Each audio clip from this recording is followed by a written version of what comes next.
Human physiology पढ़ते हैं तो भाई आप लोगों को स्किल्लो से मिलना भी इंपॉर्टेंट है। पहला स्टेप बना ब्रीदिंग, फिर आपकी लंग से ब्लड वेसल्स के बीच में O2 और CO2 का एक्सचेंज हुआ, यहाँ पर ब्लड वेसल्स से बॉडी के बीच में एक्सचेंज हुआ, इंटरनल रेस्पिरेशन। ये बेटा आप अगर फील करोगे, यहाँ पे आपको कार्टिलेज फील होंगे, ऐसे बोन्स फील होंगी। यहाँ पे है सर्वाइकल वर्टिब्री, ये है आपकी थोरैसिक वर्टिब्री। आपके स्कूल एग्जाम्स में डायरेक्टली पूछा जा सकता है explain regulation of respiration in 5 marks. तो आप कैसे करेंगे? Hello everyone, welcome to the platform of Physics Wala. I'm your biology और zoology educator. My name is Dr. Arishit Ali. दिल से आए दीदी बुलाओ, दिल से आए मैम बुलाओ, दिल से आए बेस्टी बुलाओ, जो तुम्हारे दिल में आए तुम वो बुलाओ। तो आइए भाई, आज से हम स्टार्ट करने वाले हैं, that is human physiology. Human physiology का आपका पहला चैप्टर आता है breathing and exchange of gases. तो जब आप ह्यूमन फिजियोलॉजी पढ़ते हैं तो भाई आप लोगों को स्किल्लो से मिलना भी इंपॉर्टेंट है, बिकॉज देखो जैसे पिंकी का पिंकू है ना, रिंकी का रिंकू, वैसे ही स्केलेटन का स्किल्लू। ठीक है, तो भाई ये स्किल्लो जी जो है हमारी पूरी ह्यूमन फिजियोलॉजी में हमारा साथ देने वाले हैं और हमें हमारा सिस्टम समझाने वाले हैं। तो आइए बेटा शुरुआत करते हैं ह्यूमन फिजियोलॉजी की एकदम जोरों शोरों से। ठीक है, ह्यूमन फिजियोलॉजी एक बहुत ही इजी पार्ट है, काफी अच्छा खासा वेटेज रखता है, चाहे आपके स्कूल एग्जाम्स हो चाहे आपका नीट का एग्जाम हो। ह्यूमन फिजियोलॉजी इज अ काफी गुड यूनिट, प्लस पढ़ने में भी काफी इंटरेस्टिंग है, तो आप लोग इंटरेस्ट भी लेते हैं अच्छे से। तो चलिए without any wastage of time let's get started with the chapter. Chapter का नाम है ब्रीदिंग एक्सचेंज ऑफ गैसेस। अब अपने आप से सब लोग पहले पूछेंगे, क्या आप सब लोग तैयार हैं आज का लेक्चर पढ़ने के लिए? अगर आप बेटा इस वीडियो को देख रहे हैं तो आपको अपने आप में पूरी एनर्जी भरनी है और इस वीडियो को एकदम एंड तक देखना है। ऐसा नहीं कि आप लोग वीडियो छोड़ के चल जाएं कि नहीं मैम हो गया हमारा, तो पूरा मैम के साथ कवर करेंगे और नोट्स भी साथ साथ में बनाएंगे। चलिए ब्रिंग इट ऑन, अपने आप से बोलेंगे है हम में full energy, let's go ma'am. ठीक है, चैप्टर मैम क्या पूरा कवर करा जाएगा? यस, चैप्टर पूरा कवर करा जाएगा क्योंकि इसमें कुछ भी नहीं छोड़ेंगे। और एक चीज हमेशा याद रखेंगे बेटा, किसी भी चीज को अगर आप करते हो या तो आप उसे एक ही गो में करो या उसे छोटे छोटे पार्ट्स में करो। ठीक है, कभी भी ऐसा नहीं करना कि आधा देखा फिर छोड़ दिया, पूरा कवर करना है, मैम के साथ करना है। ठीक है, एकदम साथ साथ में, समझ गए? मैं बेटा आपकी बहन हूं, आप कैमरे के पीछे हो, है ना, तो एकदम कनेक्शन है अपना। आपको मेरी बात सुननी पड़ेगी, मैं डांटूंगी तो सुनोगे ना, तो सुनना पड़ेगा। और मैम पढ़ाएंगी तो अच्छे से पढ़ना पड़ेगा, अपने नोट्स पढ़ने हैं, एनसीईआरटी पढ़नी है और उसके बाद क्वेश्चंस भी लगाने हैं। अगर स्कूल एग्जाम्स की तैयारी कर रहे हो तो सब्जेक्टिव क्वेश्चंस, और अगर ऑब्जेक्टिव की तैयारी कर रहे हो तो आप लोगों को एमसीक्यूज लगाने हैं। चलिए शुरुआत करते हैं चैप्टर की। सबसे पहला सवाल आता है, मैम रेस्पिरेशन होता क्या है? मैम सांस लेना, ना सांस लेते हैं छोड़ देते हैं, वही हो गया ना मैम रेस्पिरेशन। यार इससे ज्यादा क्या होता है? Very wrong. बहुत लोगों को यही गलत फहमी होती है कि रेस्पिरेशन मतलब होता है सांस लेना और छोड़ना। सांस लेना और छोड़ने को हम कहते हैं ब्रीदिंग। रेस्पिरेशन होता है बेटा जब आप जो ऑक्सीजन लेते हैं उसकी मदद से आप खाने को, ठीक है, क्या कर रहे हो? खाने का ब्रेक डाउन करा रहे हो एनर्जी प्रोड्यूस करने के लिए, है ना। मैम कैसे, बताओ जरा। तो मैं आपको बताती हूँ बेटा, आप लोगों को पता है कि ग्लूकोज का फॉर्मूला होता है C6H12O6। ये आपका खाना है, ठीक है, दिस इज योर फूड जो आप खाते हैं। पर जब आप इसके साथ ऑक्सीजन लेते हैं, क्योंकि हमने क्या कहा, जब हम ऑक्सीजन का इस्तेमाल करते हैं खाने को तोड़ने के लिए, तो आप खाने का ब्रेक डाउन करेंगे और आपको मिलेगा H2O plus CO2 plus ATP। और यही हमारा मेजर एम था। ठीक है, इक्वेशन को आप बैलेंस आउट कर ही सकते हैं। ठीक है, अपने हिसाब से इक्वेशन को आप बैलेंस आउट कर सकते हैं यहाँ पे। ओके, अपने हिसाब से इक्वेशन को बैलेंस करना है। ओके, अब यहाँ पे ध्यान देंगे मैम के साथ एक चीज का, कि जब भी बेटा ना, अब यार क्या होता है, बायोलॉजी वालों की थोड़ी केमिस्ट्री और फिजिक्स और मैथ्स तो वीक ही होती है, बट खैर हमें उससे क्या, हमें बेटा इक्वेशन बैलेंस करना नहीं, हमारा यहाँ पे मेन काम है इक्वेशन को समझना कि तुमने खाना खाया, यम्मी यम्मी, साथ में सांस ली, उसके साथ आपका खाना जो है टूट रहा है, पानी और CO2 को रिलीज कर रहा है और बना रहा है बहुत सारी एनर्जी बेटा, वही होता है रेस्पिरेशन। अब सवाल आता है बहुत बार कि रेस्पिरेशन किस टाइप की प्रोसेस है। It is a physiochemical process. It is a physiochemical process. अब आपके मन में एक शब्द आता है ma'am breathing. Ma'am breathing, ma'am सांस लेना छोड़ना हम बात कर रहे थे। बेटा सांस लेना और छोड़ना, जब आप इनहेलेशन कर रहे हैं और एक्सहेलेशन कर रहे हैं, दैट इज ब्रीदिंग। बट आपकी एनसीईआरटी जी थोड़ी सी यहाँ पे चंट टाइप की हैं। एनसीईआरटी जी ने एक स्टेटमेंट दी है कि respiration is commonly called as breathing और breathing is commonly called as respiration. आपकी एनसीईआरटी की लाइन है, ठीक है। चलिए, अब now there are steps involved in respiration. Respiration के अंदर आपके कुछ स्टेप्स इन्वॉल्व होते हैं, आइए उन स्टेप्स को पढ़ते हैं, ठीक है। Step number 1, that is breathing. That is breathing. Second step, external respiration. Internal respiration. बोला कि मैम आपके इंग्लिश को क्या हो गया? एक्चुअली समटाइम्स फॉरेनर टोन आ जाता है मेरे पे, ठीक है। फिर exchange of gases and fifth number पे आता है सेल्यूलर रेस्पिरेशन। अब मैम ये होता क्या है रेस्पिरेशन का प्रोसेस, क्या स्टेप्स होते हैं? बेटा मैंने स्टेप्स के नाम लिखे हैं, अब मैं आपको स्टेप्स समझाऊंगी।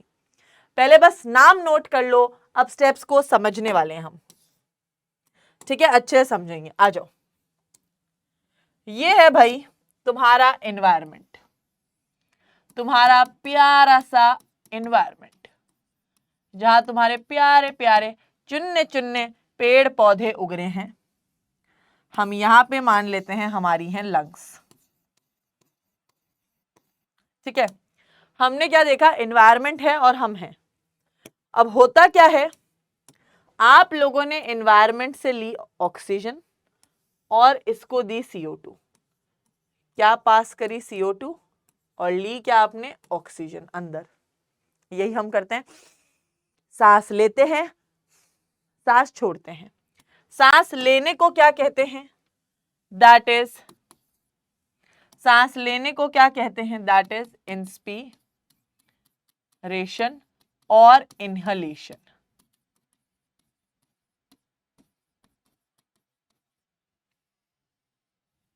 और सांस छोड़ने को कहते हैं एक्सहलेशन और एक्सपीरेशन। इसी स्टेप को बेटा ओवरऑल कहा जाता है। जब आप सांस लेते हैं और सांस छोड़ते हैं, इस स्टेप को कहा जाता है ब्रीदिंग। तो पहला स्टेप क्या हो गया, ब्रीदिंग, सांस लेना और सांस छोड़ना, ठीक है मैम, यहां तक हमें क्लियर है। Very good, good.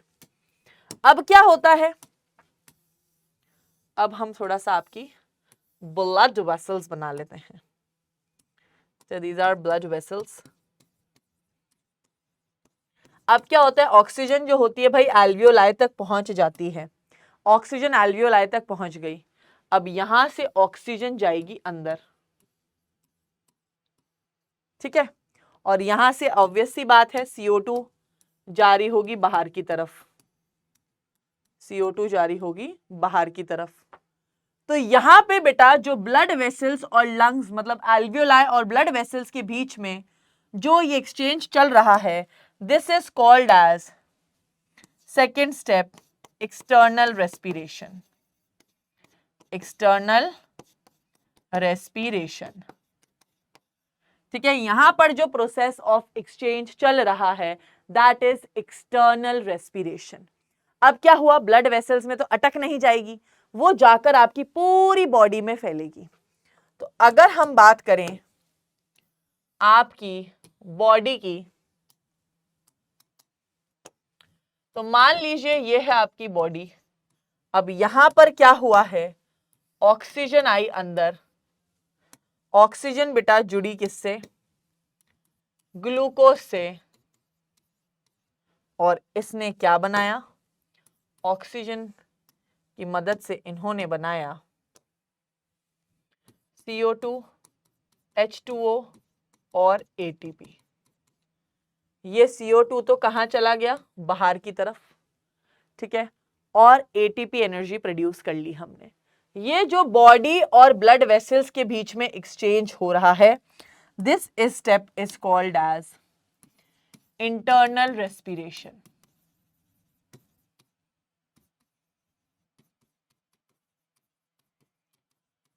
और जो ये ओवरऑल एक्सचेंज चल रहा है बेटा, इस फोर्थ स्टेप को कहते हैं एक्सचेंज ऑफ गैसेस।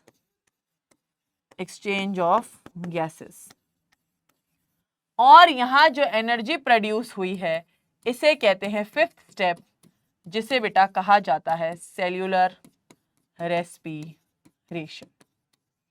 तो हमने क्या देखा, हमने ली सांस, इनहलेशन, हमने छोड़ी सांस, CO2 छोड़ी, एक्सहेलेशन।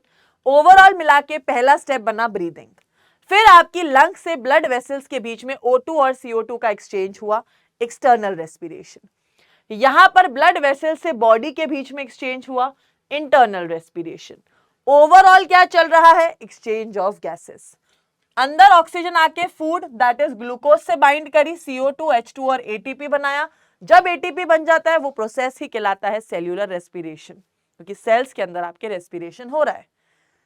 चलिए अब आते हैं आपके रेस्पिरेटरी ऑर्गन्स, कि मैम हम लोग तो लंग्स से सांस लेते हैं। अरे भाई, पर सारे ऑर्गेनिजम्स लंग्स से सांस थोड़ी लेते हैं। Every organism has their different way. Her organism अलग अलग तरीके से सांस लेता है। तो अगर हम बात करें अकॉर्डिंग टू हैबिटेट, कुछ जानवर हैं जो भाई पानी में रहते हैं और कुछ जानवर हैं जो लैंड पे रहते हैं। तो जो जानवर बेटा पानी में रहते हैं और पानी में रेस्पिरेशन करते हैं, मतलब organisms which do respiration in water is called, उस रेस्पिरेशन को कहा जाता है ब्रेकियल रेस्पिरेशन। उसे कहा जाता है ब्रेकियल रेस्पिरेशन। ठीक है। टेरेस्ट्रियल, जो बेटा लैंड पे रहते हैं organisms which do respiration on land is called, कौन से टाइप की रेस्पिरेशन होती है, पल्मनरी रेस्पिरेशन।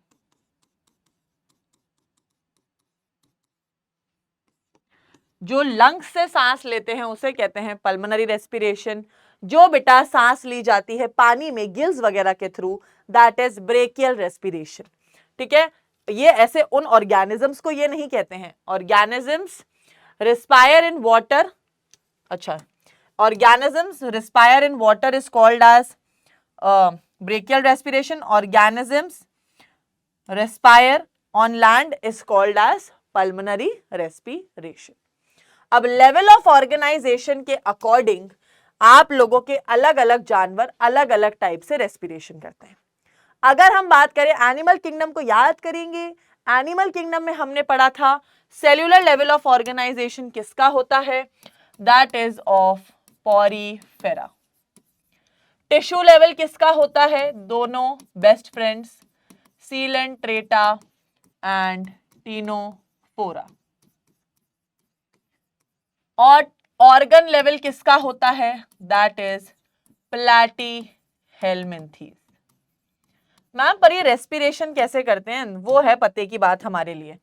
तो बेटा आपके पॉरीफेरा, सीलेंट्रेटा, टिनोफोरा, प्लैटीहेल्मिन्थीज और एस्कहेल्मिन्थीज ये सब रेस्पायर करते हैं via diffusion from body surfaces. Body surface से डिफ्यूजन करते हैं। ऑर्गन सिस्टम लेवल में Aschelminthes, Annelida, Arthropoda, Mollusca, Echinodermata, Hemichordata ये सब आते हैं, और साथ में आपके कॉर्डेटा भी आते हैं, उनका भी बताऊंगी। तो बात करी जाए भाई एनेलिडा, एनेलिडा में आता है बेटा आपका अर्थवॉर्म। ये बेटा कैसे रेस्पिरेशन करता है? Through moist cuticle. इनकी स्किन बहुत ज्यादा ही ऐसी मॉइस्ट होती है और उसी के थ्रू ये क्या करता है? रेस्पिरेशन। आर्थ्रोपोडा, याद करेंगे एनिमल किंगडम में आर्थ्रोपोडा के पास होती थी book lung, book gills, tracheal system. क्या क्या होता था? Book lungs, book gills, tracheal system.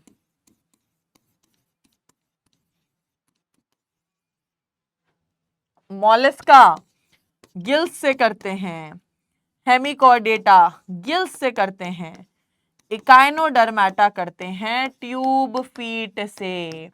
Ma'am tube feet क्या होता है? अभी दिखाती हूं। ये होते हैं बेटा, थोड़ा सा वो ले लेती हूं मैं,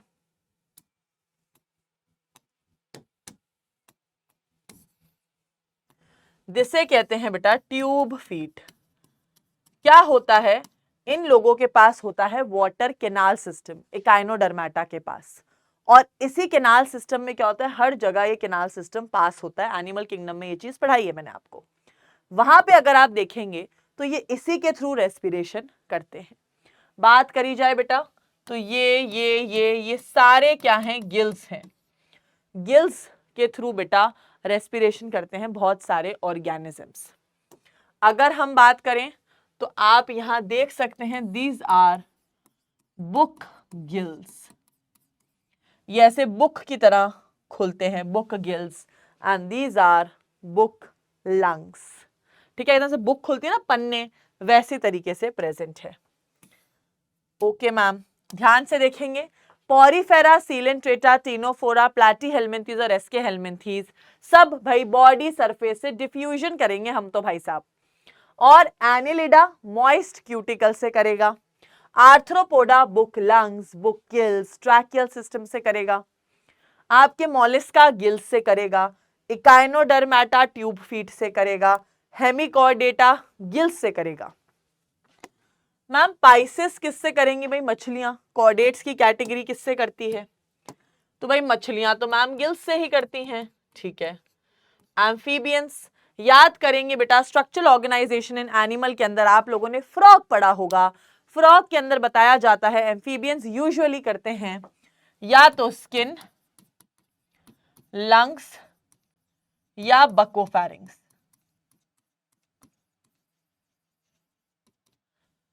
रेप्टाइल्स, एव्स और मैमल्स सब करते हैं लंग्स से।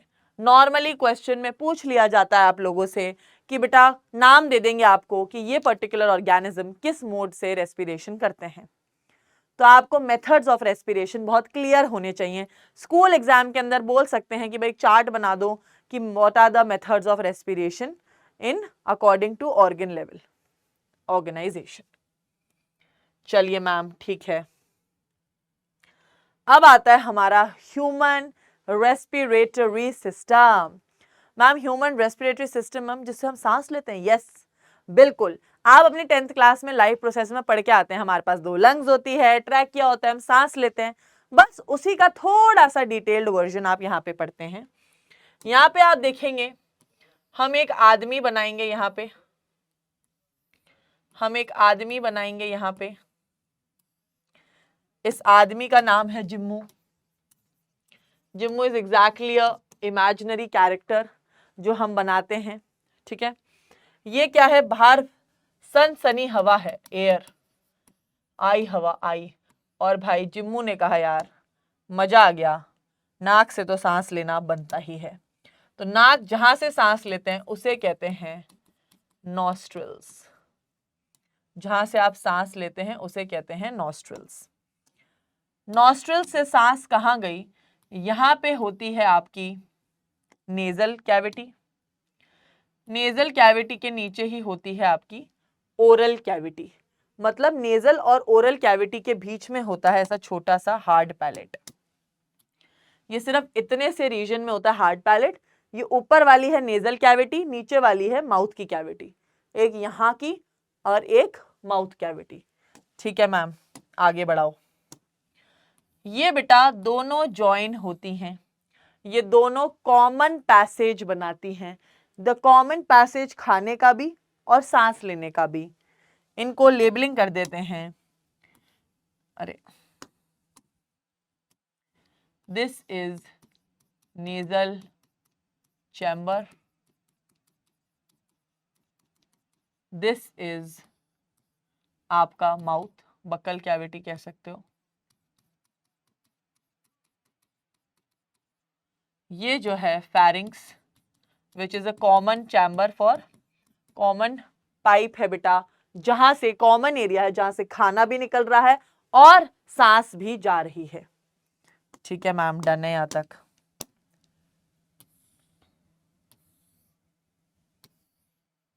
चलिए अब आप और आगे जाते हैं तो आता है आपका वॉइस बॉक्स, जिसे कहते हैं लैरिंग्स, जहां से आप अपनी सुरीली आवाज से सन सन गाने गाते हैं। ऐसे ही गाते हैं, ओ पिया, है ना, आप सुर लगाते हैं बेटा, आप अपनी vocal sac that is larynx से सुर लगाते हैं। फिर ये जाता है बेटा, दिस इज ट्रैकिया।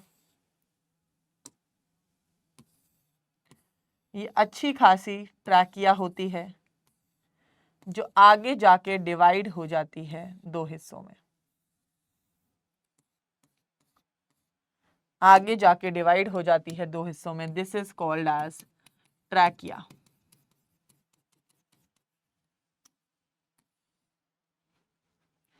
अब ये डिवाइड जिसमें हुई है, this is called as primary bronchus, primary bronchus, इसमें ये डिवाइड हुई है।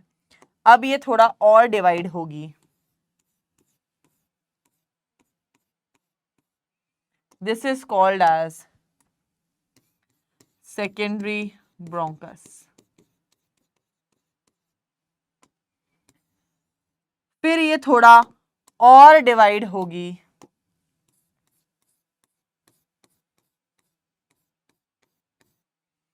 इसे कहते हैं टर्शरी ब्रोंकस। फिर ये थोड़ा और डिवाइड होगी, which is called as initial bronchioles.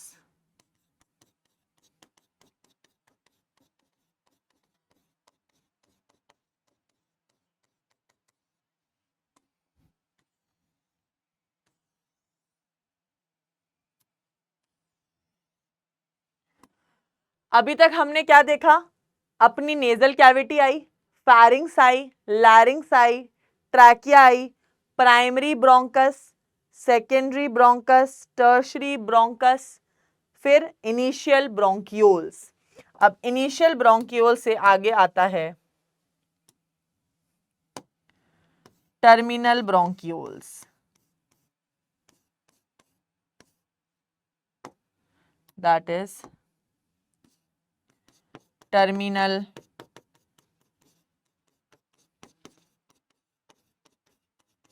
Bronchioles.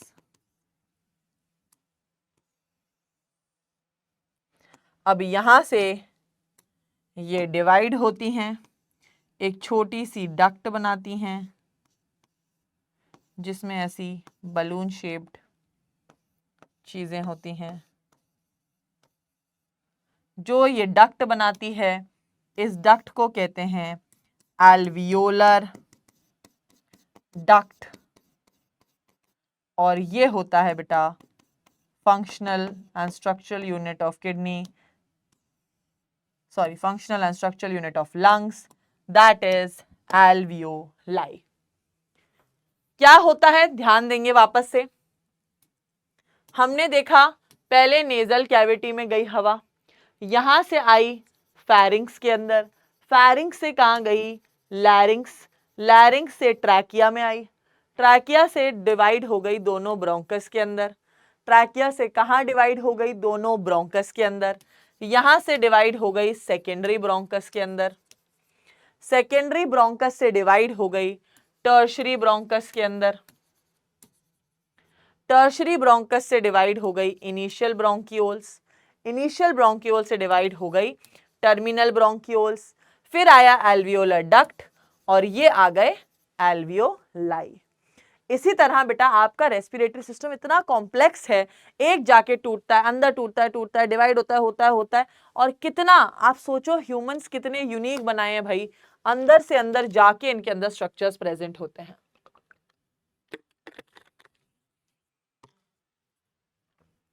ये है आपके रेस्पिरेटरी सिस्टम का डायग्राम। अब इस डायग्राम का एक थोड़ा सा बेटर वर्जन जो आप लोगों को पता होना चाहिए,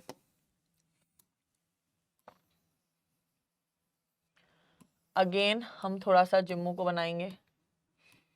बोलोगे मैम ये जिम्मू बड़ा क्यों होता जा रहा है? अब भाई बड़ा तो होगा ना, तुम्हारी तरह थोड़ी छोटा सा रह जाएगा।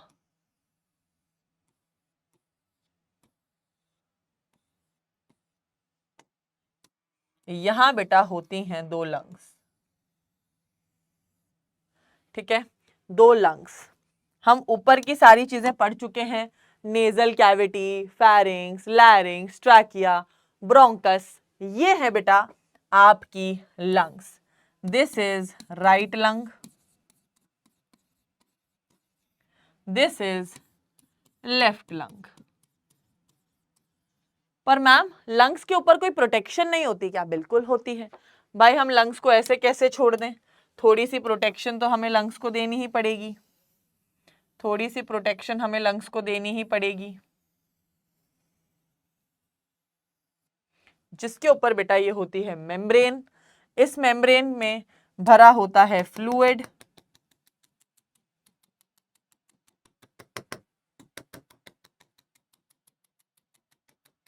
इस फ्लूइड को कहते हैं प्लूरल फ्लूइड, इस फ्लूइड को कहते हैं प्लूरल फ्लूइड, और बाहर वाली मेम्ब्रेन को कहते हैं पेरिफेरल प्लूरा, पेरिफेरल प्लूरा। अंदर वाली को कहते हैं विसरल प्लूरा, और ये दोनों मिलाकर बनाती हैं प्लूरल मेम्ब्रेन, प्लूरल मेम्ब्रेन। अंदर वाली विसरल प्लूरा, बाहर की ओर पेरिफेरल प्लूरा। और ये बेटा जो आप देख रहे हैं, मैम ये वाली लंग में ऐसा गड्ढा क्यों बना है? आपका बेटा हार्ट जो होता है टिल्टेड होता है, ऐसे बीच में लगा होता है, इस नॉच को कहते हैं कार्डियक नॉच। क्वेश्चन पूछा जाता है कौन सी लंग के अंदर होती है cardiac notch? That is in the left lung. और इनके नीचे होता है बेटा none other than very very famous person, जिसे कहते हैं डायफ्राम। क्या कहते हैं जिसे? Diaphragm.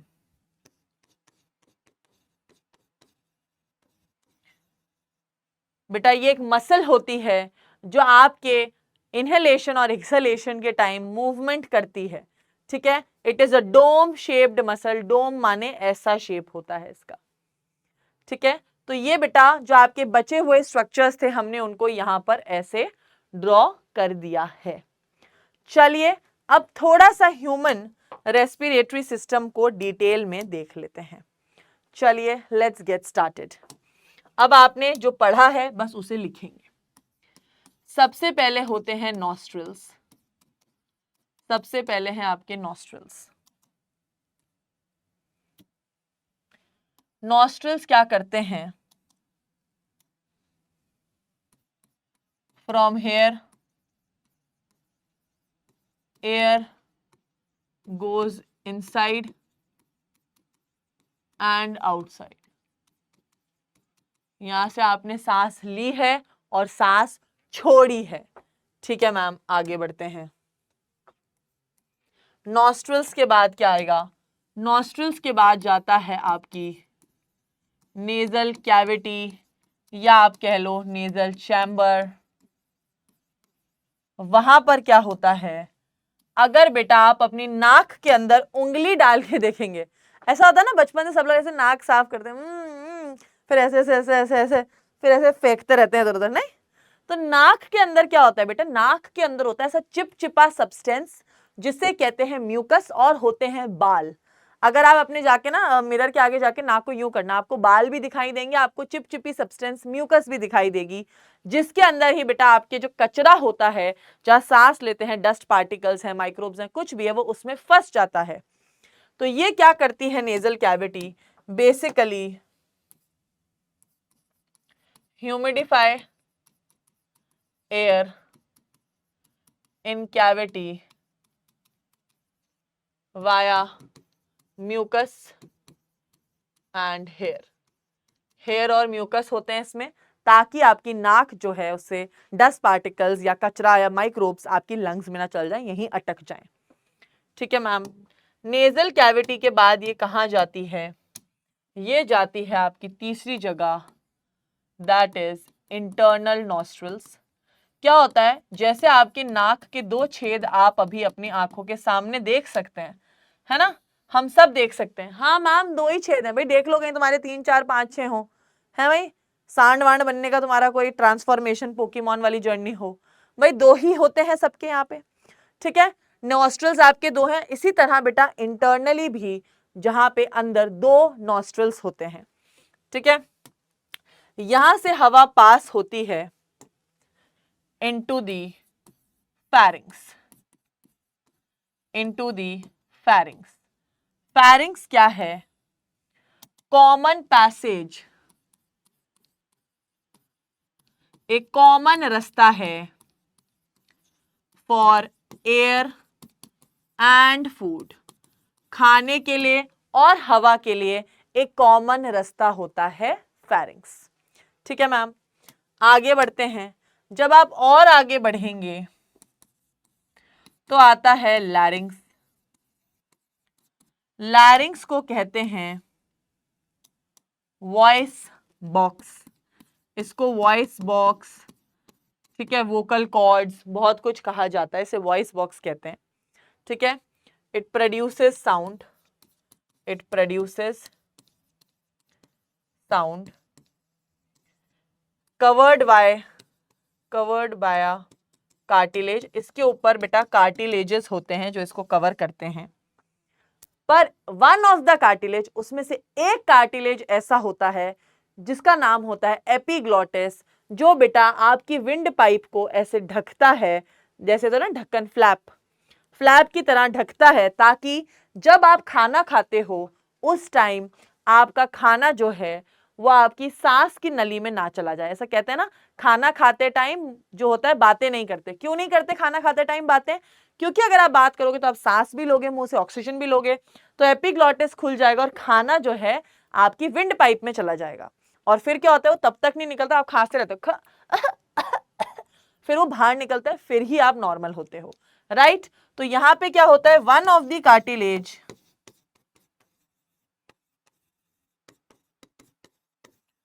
is called epiglottis, which covers trachea or windpipe like a flap to prevent entry of food। एक कवरिंग की तरह प्रेजेंट होता है ताकि फूड उसके अंदर ना चला जाए। ठीक है, अभी तक हमने क्या देखा, नॉस्ट्रिल्स देखी, यहां से सांस लोगे नेजल चैम्बर में चली गई, अंदर इंटरनल नॉस्ट्रिल्स हैं, फिर आपका फेरिंग्स है, फिर लैरिंग्स आता है। अब आएगी बेटा 6ठे नंबर पे आती है आपकी ट्रैकिया। अगर आप नोट्स बना रहे हैं तो आप कंटिन्यूशन में ही लिखिएगा, मैं नेक्स्ट स्लाइड में लिखूंगी। 6th नंबर पे आते हैं आपके ट्रैकिया जी। तो ट्रैकिया क्या करते हैं, ट्रैकिया को बेटा कहा जाता है आपकी wind pipe. It is covered via cartilages, C shaped cartilage होता है। क्यों? क्योंकि ये बेटा आप अगर फील करोगे, यहां पे आपको कार्टिलेज फील होंगे, ऐसे बोन्स फील होंगी। ये होती है ना बेटा, ये आधी ही होती है, ऐसी टाइप में होती है, सी शेप, देख रहे हो ऐसे, ये ऐसी, तो पीछे से ये बंद नहीं होती हैं, पीछे से ये बंद नहीं होती हैं। तो ये क्या होता है, डॉर्सली इनकम्प्लीट होती हैं। डॉर्सली मतलब पीछे का हिस्सा, उस तरफ ये इनकम्प्लीट होती हैं, मतलब यूं जाएंगी पर यहां पर ये मिलती नहीं है, ये ऐसे गैप में ही रहती हैं। ठीक है, यहां पर बेटा अपन ने देखा इसके ऊपर किसकी कवरिंग होती है, covered by epiglottis, covered by flap called epiglottis. चलिए, फिर भाई ट्रैकिया के बाद कौन आता है 7वें नंबर पे, that is primary bronchus.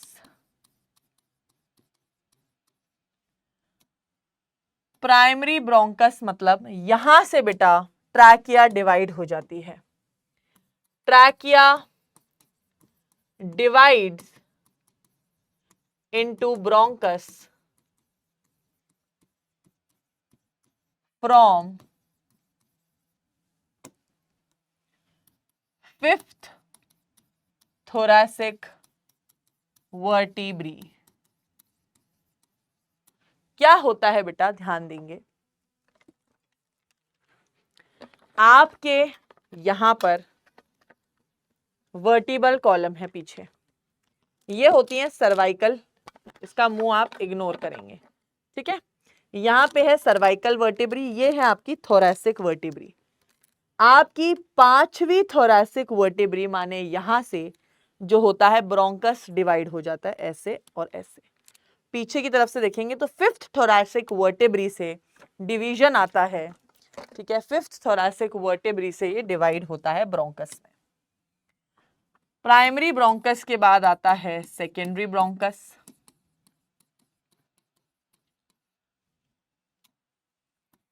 Then आएगा टर्शरी ब्रोंकस,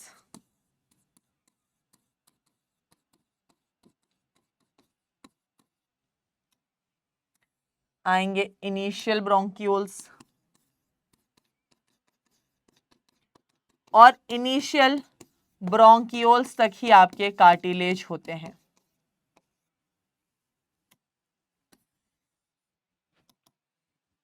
यहां लिख लेंगे cartilage present till initial bronchioles.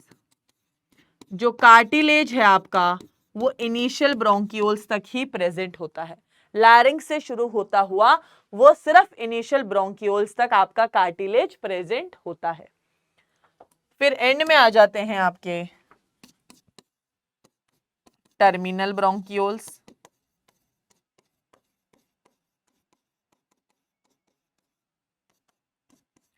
आप नीचे एल्वियोलाई डक्ट और एल्वियोलाई लिख सकते हैं। एल्वियोलाई में क्या होता है, एक्सचेंज ऑफ गैसेस, एल्वियोलाई में क्या होता है, एक्सचेंज ऑफ गैसेस होती हैं। This is your pathway of respiration, और you can say this is human respiratory system. अगर आपके स्कूल एग्जाम में क्वेश्चन आता है कि define respiration and draw the structure of human respiratory system and explain it, तो आपको डायग्राम ड्रॉ करना है जो मैंने ड्रॉ करवाया, आपको ये फ्लो चार्ट बनाना है एक्सप्लेनेशन में, और डेफिनेशन में रेस्पिरेशन की डेफिनेशन लिखनी है, दैट्स इट। इतना ही सिंपल होता है आपका रेस्पिरेशन। चलिए आगे बढ़ते हैं। अब भाई हमें जानने की जरूरत है कि हमारी जो थोरैसिक कैविटी है, थोरैसिक चैम्बर, जहां पे हमारी लंग्स प्रेजेंट हैं, तो लंग्स जो हमारी प्रेजेंट हैं उसमें आपकी लंग्स कहाँ प्रेजेंट होती हैं, अगर आप देखेंगे, अरे स्किल्लू उधर देखो सामने, तो लंग्स बेटा आपकी इसके अंदर प्रेजेंट होती हैं यहाँ पे। तो अगर हम बात करें वेंट्रली मतलब आगे की तरफ क्या प्रेजेंट है, आगे की तरफ प्रेजेंट है ventrally sternum, this is the sternum bone, ये आगे की तरफ प्रेजेंट है। If we are talking dorsally माने पीछे, तो this is vertebral column. Side में हम बात करें तो रिब्स प्रेजेंट हैं, that is laterally ribs present हैं। और इसके नीचे यहां पे होता है ऐसा डोम शेप्ड डायफ्राम, इधर की ओर डायफ्राम होता है, ठीक है। और अंदर जहां पे लंग्स होती हैं उसे कहते हैं थोरैसिक कैविटी, ठीक है, थोरैसिक चैम्बर। लंग्स के बारे में हम ऑलरेडी पढ़ चुके हैं कि ये एक डबल मेम्ब्रेन होती है जिसे हम प्लूरा कहते हैं। विसरल प्लूरा अंदर की तरफ, पेरिफेरल प्लूरा बाहर की तरफ। इसमें शॉक एब्जॉर्बर होती है, फ्रिक्शन रिड्यूस करता है प्लूरल फ्लूइड। जो लंग्स के बीच में फ्लूइड होता है, जैसे मान लीजिए आपका ब्रेकअप हो गया, एकदम झटका नहीं लगता, मैम झटका लग गया, अब भाई चलो खैर ब्रेकअप होता है, किसी के लिए हो सकता है भाई झटका लगना, कोई एक्सीडेंट हो गया, किसी ने पुश दे दिया, तो अचानक से कोई भी झटके को रेजिस्ट करने के लिए फ्रिक्शन होता है, शॉक एब्जॉर्बर होता है, वो प्लूरल फ्लूइड होता है। और आपकी कार्डियक नॉच किस में होती है? लेफ्ट लंग में होती है। ये चीजें हालांकि मैं आपको बता चुकी हूं, बट स्टिल मैंने यहां पे मेंशन कर दी, ठीक है। ह्यूमन रेस्पिरेटरी सिस्टम को हम ऑलरेडी ड्रॉ कर चुके हैं। आपकी nostrils, nasal cavity, pharynx, epiglottis, लैरिंग्स, trachea, bronchus, pleural cavity and everything. अब भाई आपका जो रेस्पिरेटरी सिस्टम होता है, ये ना दो जोन्स होते हैं इसके। एक जोन होता है जो सिर्फ हवा लेके आता है, और एक जोन होता है जहां पे एक्सचेंज ऑफ गैसेस होती हैं। तो एक्सचेंज ऑफ गैसेस कहां होती हैं ये तो सबको पता होता है। मैम हम बताएंगे, मैम हम बताएंगे। भाई एल्वियोलर डक्ट एंड एल्वियोलाई, यहां पे तो होती है मैम एक्सचेंज ऑफ गैसेस। असली रेस्पिरेशन तो यही होता है, एक्सचेंज ऑफ गैसेस हो रही है, that is alveolar duct and alveoli, respiratory zone. Conducting zone मतलब जहां से कंडक्ट होके हवा आ रही है, यहां से मतलब पूरी हवा आ रही है, ठीक है। तो जब हवा जहां से ट्रैवल कर रही है, जहां से साफ हो रही है, क्लियर हो रही है, टेम्परेचर मेंटेन हो रहा है, that is from nostrils to terminal bronchioles. Terminal bronchioles तक होता है आपका कंडक्टिंग जोन। बहुत बार क्वेश्चन आ जाता है कंडक्टिंग जोन किधर से किधर तक होता है? नॉस्ट्रल से टर्मिनल ब्रोंक्यूल्स तक होता है। रेस्पिरेटरी जोन में क्या आता है? Alveolar duct and alveoli. Okay, आगे बढ़ते हैं। अब आता है भाई हम सांस कैसे लेते हैं। मैम कैसे सांस लेते हैं, मैम कैसे ही सांस छोड़ते हैं हम? तो भाई इसे कहते हैं मैकेनिज्म ऑफ ब्रीथिंग, कि भाई सांस ली, सांस छोड़ दी मैम, अब सो मत जाना ही करते कहते हैं, जागो जागो, सोना नहीं है ऐसे, ठीक है। तो इसके लिए आपको कुछ पॉइंट्स पता होने चाहिए। हवा बेटा हमेशा हाई प्रेशर से लो प्रेशर की तरफ मूव करती है, जहां प्रेशर ज्यादा है उधर से लो प्रेशर की तरफ वो मूव करती है, from high pressure to low pressure, याद रखेंगे। फिर बेटा आपकी फिजिक्स या केमिस्ट्री के अंदर आता है आपका बॉयल्स लॉ, जो कहता है pressure is inversely proportional to volume. ये बेटा कुछ पॉइंट्स हैं जो before starting mechanism of respiration आपको पता ही होने चाहिए। फिर आता है आपका एटमॉस्फेरिक प्रेशर कितना है? 760 mmHg। मैकेनिज्म ऑफ रेस्पिरेशन में आप पढ़ते हो इनहलेशन एंड एक्सहलेशन। प्रेशर जो होता है आपकी लंग्स के इनसाइड, जो आप हवा लेते हो, जो आपकी लंग्स में प्रेशर बना, that is called as pulmonary pressure. तो क्या पॉइंट्स देख लिए हमने कि मैम हवा हमेशा हाई प्रेशर से लो प्रेशर में जा रही है, प्रेशर जो है इनवर्सली प्रोपोर्शनल है वॉल्यूम के, एक लेते हैं हम सांस अंदर, एक लेते हैं हम सांस बाहर छोड़ते हैं, फिर हम जो सांस ले रहे हैं एक्सचेंज हो रहा है, that is what it is called as pulmonary respiration, ठीक है। अब आपकी भाई रेस्पिरेशन के दौरान दो मसल्स का यूज आता है, दो मसल्स का यूज आता है, that is diaphragm which is dome shaped diaphragm, ठीक है, ऐसी ये मसल होती है। ये बेटा आपकी लंग्स के जस्ट नीचे होती है, ये भी आपकी रेस्पिरेशन में मदद करती है। एक होती है आपकी इंटरकोस्टल मसल्स, इसमें दो तरीके की मसल्स आती हैं जिन्हें कहते हैं internal intercostal muscles, IICM, internal intercostal muscles and external intercostal muscles.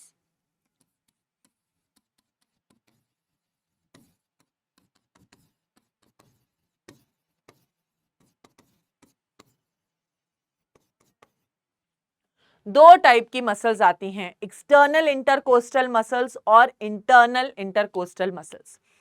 आपकी बेटा रिब्स के बीच में एक मसल प्रेजेंट होती है, जो आपकी रिब्स है, मैं आपको दिखाती हूं, ध्यान से देखेंगे।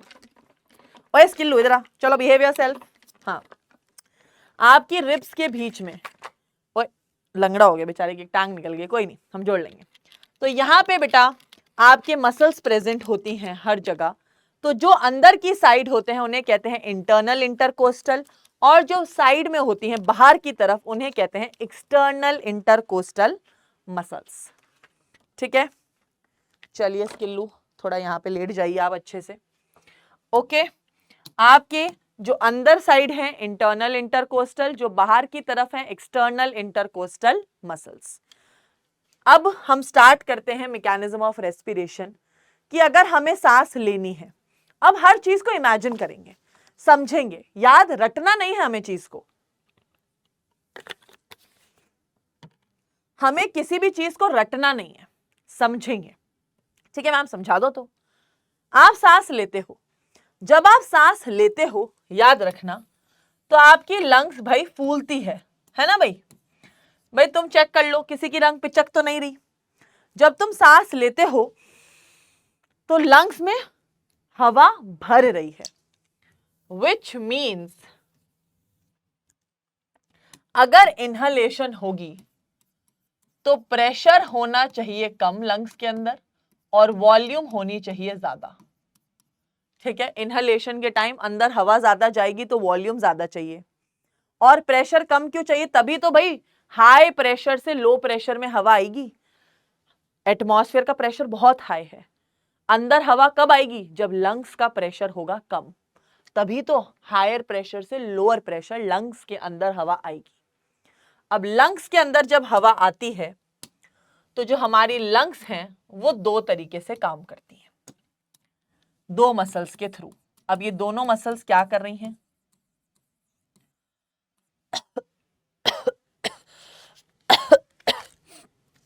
External inter coastal muscles. अब याद देखेंगे, ध्यान देंगे।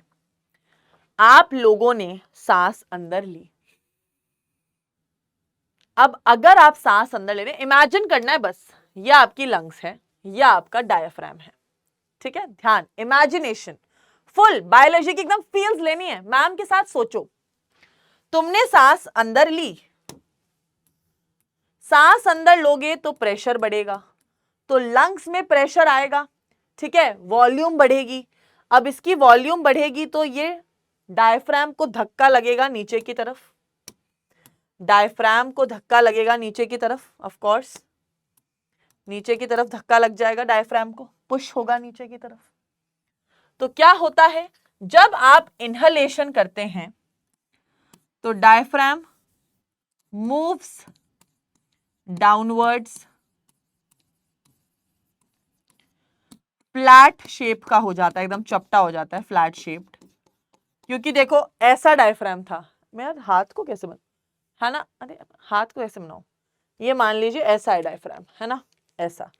अब जब ये नीचे जाएगा तो थोड़ा सा चपटा होता है, फिर ऊंचा हो जाता है, समझ गए? तो फ्लैट शेप्ड है, नीचे की तरफ मूव करेगा आपका डायफ्राम। आपकी मसल्स क्या करेंगी? एक्सटर्नल इंटरकोस्टल मसल्स बेटा आपकी रिब्स को पुश करेंगी बाहर की तरफ। सोचो वॉल्यूम जो है बढ़ रहा है, तो क्या होगा? आपकी रिब्स जो हैं, ribs will move upwards and outwards, बाहर की तरफ बेटा। आप खुद ही से को सिर्फ अपनी छाती पे हाथ रखो एंड फील, ठीक है, फील करना है। ओके, सांस लेंगे और सांस छोड़ेंगे, फील करो उसको, क्या आपने लिया तो वो बाहर गई आउटवर्ड, ठीक है, अपवर्ड एंड आउटवर्ड हुआ, बिल्कुल हुआ नहीं हुआ ये मूवमेंट। तो जब ये मूवमेंट्स होते हैं, जब इस तरीके के मूवमेंट्स होते हैं, तो ऑटोमेटिकली आपकी जो लंग है उसके अंदर बेटा प्रेशर जो है कम था और वॉल्यूम जो है ज़्यादा है, और हमें यही अचीव करना था कि हम क्या कर लें, वॉल्यूम अंदर की बढ़ा लें और प्रेशर अंदर कम कर लें। Simple as that. ठीक है, सिंपल एज दैट। तभी तो air will come inside, air moves inside. एक वीडियो में बच्चे ने लिखा था मैम आप साइड हो जाया करो जब पढ़ाते हो, हमें लिखना होता है, स्क्रीनशॉट लेना होता है, इसलिए भाई बेटा साइड होना जरूरी भी है। अब आइए आप पढ़ते हैं एक्सहेलेशन। एक्सहेलेशन को समझेंगे।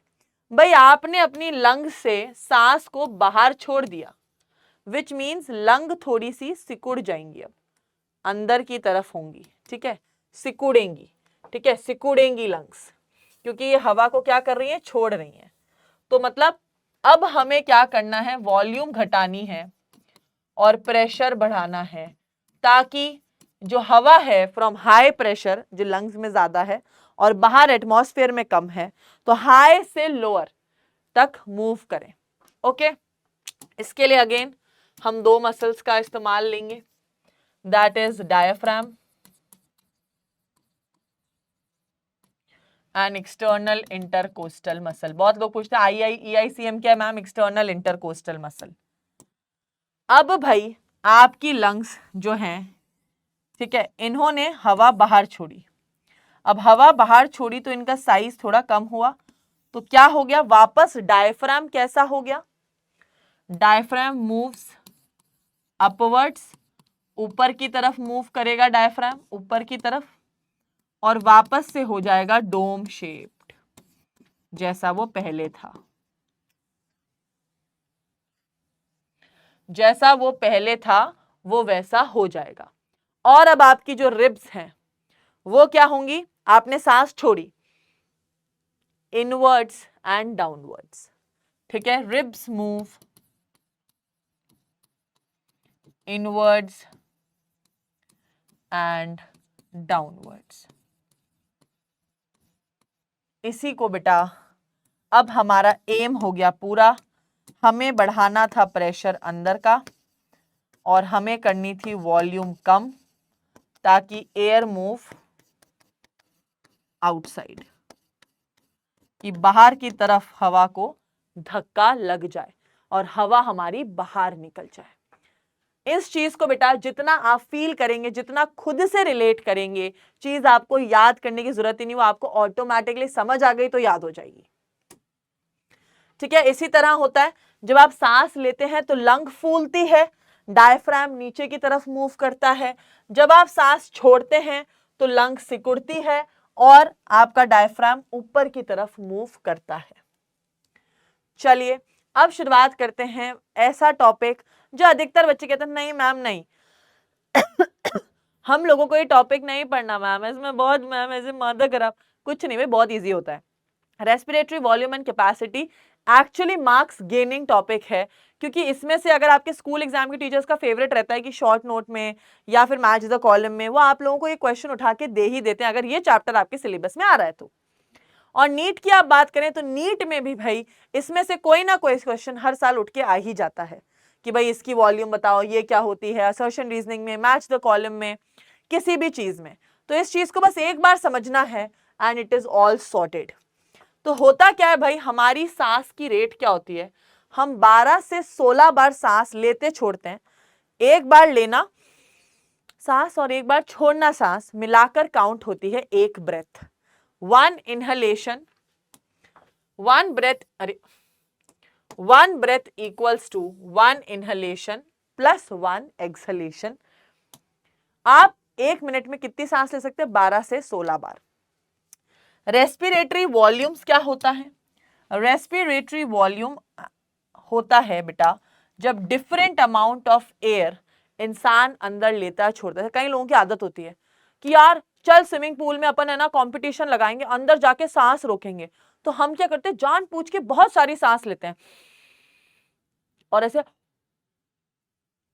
और अंदर चल जाते हैं, है ना, बहुत देर तक। तो कई बार क्या होता है, इंसान जो होता है अपनी कैपेसिटी से ज्यादा सांस भी लेता है। कई बार हम अपनी नाक साफ करते हैं, आप लोगों ने सुना बूढ़े लोगों को सुबह सुबह आवाज आती है ऐसे करने की, नहीं तो वो भी अपनी नाक से हवा निकालते हैं, अपनी नाक को क्लीन करते हैं। तो कई बार हम फोर्सफुली बाहर भी निकालते हैं हवा को, है ना।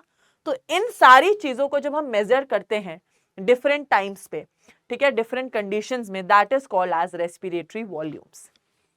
जिस चीज से आप अपनी रेस्पिरेशन को नापते हैं, ठीक है, डिवाइस जिससे आप मेजर कर सकते हैं अपनी रेस्पिरेटरी वॉल्यूम और कैपेसिटीज को, उसे कहते हैं स्पायरोमीटर।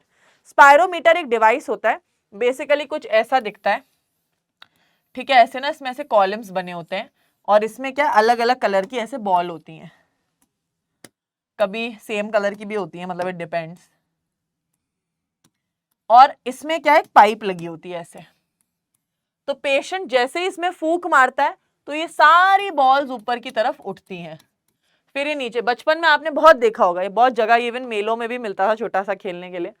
तो आप इसमें फूंक मारोगे तो ये बॉल्स ऊपर तक टच होती हैं और इसको फिर होल्ड करना होता है। आप कितनी देर तक इन बॉल्स को ऊपर तक होल्ड करेंगे, क्योंकि जैसे आप छोड़ेंगे नीचे गिर जाएंगी। तो this is a spirometer exactly. और इसी से बेटा आप नापते हैं अपनी रेस्पिरेटरी वॉल्यूम एंड कैपेसिटीज को। चलिए शुरुआत करते हैं रेस्पिरेटरी वॉल्यूम की। टाइडल वॉल्यूम, जिसे हम इन शॉर्ट कहते हैं टीवी। मैम टीवी क्या है? भाई टीवी माने टाइडल वॉल्यूम, मतलब आपने नॉर्मली सांस ली और नॉर्मली सांस छोड़ी, इस टाइडल वॉल्यूम। मैं आपको दिखाती हूं ड्रॉ कर करके भी। आप लोगों ने नॉर्मली, ठीक है रुको, आप लोगों ने नॉर्मली सांस ली और छोड़ी, दिस इज, ठीक है, आपने नॉर्मल सांस ली और छोड़ी, this is called as tidal volume. ये है सांस ली, दिस इज इंस्पिरेशन, इनहेल किया आपने, एंड ये आपने क्या किया, एक्सहेल किया, ठीक है, इनहेल किया और एक्सहेल किया, that is tidal volume. Okay, normal. तो भाई जब आप नॉर्मल सांस, amount of air person normally लेता है और छोड़ता है, वो होती है बेटा 500 ml। आप 500 ml हवा इज द टाइडल वॉल्यूम। अब नॉर्मली क्या होता है, 1 मिनट रेस्पिरेटरी वॉल्यूम होती है कि आपने 1 मिनट के अंदर कितनी, आपकी 1 मिनट के अंदर आपने कितनी हवा रेस्पायर करी, लंग्स में भरी आपके इतना टाइम में जाकर। तो भाई 500 ml तो हो जाती है, 12 से 16 बार हम सांस लेते हैं 1 मिनट में, तो 6 से 8,000 बेटा आपकी रेस्पिरेटरी मिनट रेस्पिरेटरी वॉल्यूम है कि 1 मिनट में आप इतने ml हवा इनहेल एंड एक्सहेल आउट कर देते हैं, ठीक है। 6,000 to 8,000, ये इसलिए बताया बिकॉज एक एग्जाम में क्वेश्चन आया था कि मिनट रेस्पिरेटरी वॉल्यूम क्या होता है, तो वो आपको आना चाहिए। इसको आप डायरेक्ट भी याद कर सकते हैं, फॉर्मूला याद रखना चाहते हैं करें, कंसेप्ट के हिसाब से समझना चाहते हैं आप वैसे याद रखें। चलिए अब आती है इंस्पिरेटरी रिजर्व वॉल्यूम। क्या होता है बेटा, कई बार इंसान फोर्सफुली, जैसे मैंने बताया, हम स्विमिंग पूल में जा रहे हैं, फोर्सफुली अपनी सांस रोकते हैं, या फिर अपन लोग स्कूल में कंपटीशन करते थे, और चल अपन 4 लोग हैं, सब सांस रोकते हैं, जो पहले छोड़ेगा वो हारेगा। तो अपन क्या करते हैं, एक्स्ट्रा सांस अंदर खींचते हैं। तो जो आपने बेटा amount of air a person can forcefully inhale after normal inhalation, आप अपनी नॉर्मल सांस लेने के बाद जितनी हवा अंदर ले सकते हो, उसे कहते हैं इंस्पिरेटरी रिजर्व वॉल्यूम। बना के दिखाती हूं। ये बेटा आप नॉर्मल इतनी सांस ले रहे थे, नॉर्मल पहले आप इतनी सांस ले रहे थे, पर जब आप, अरे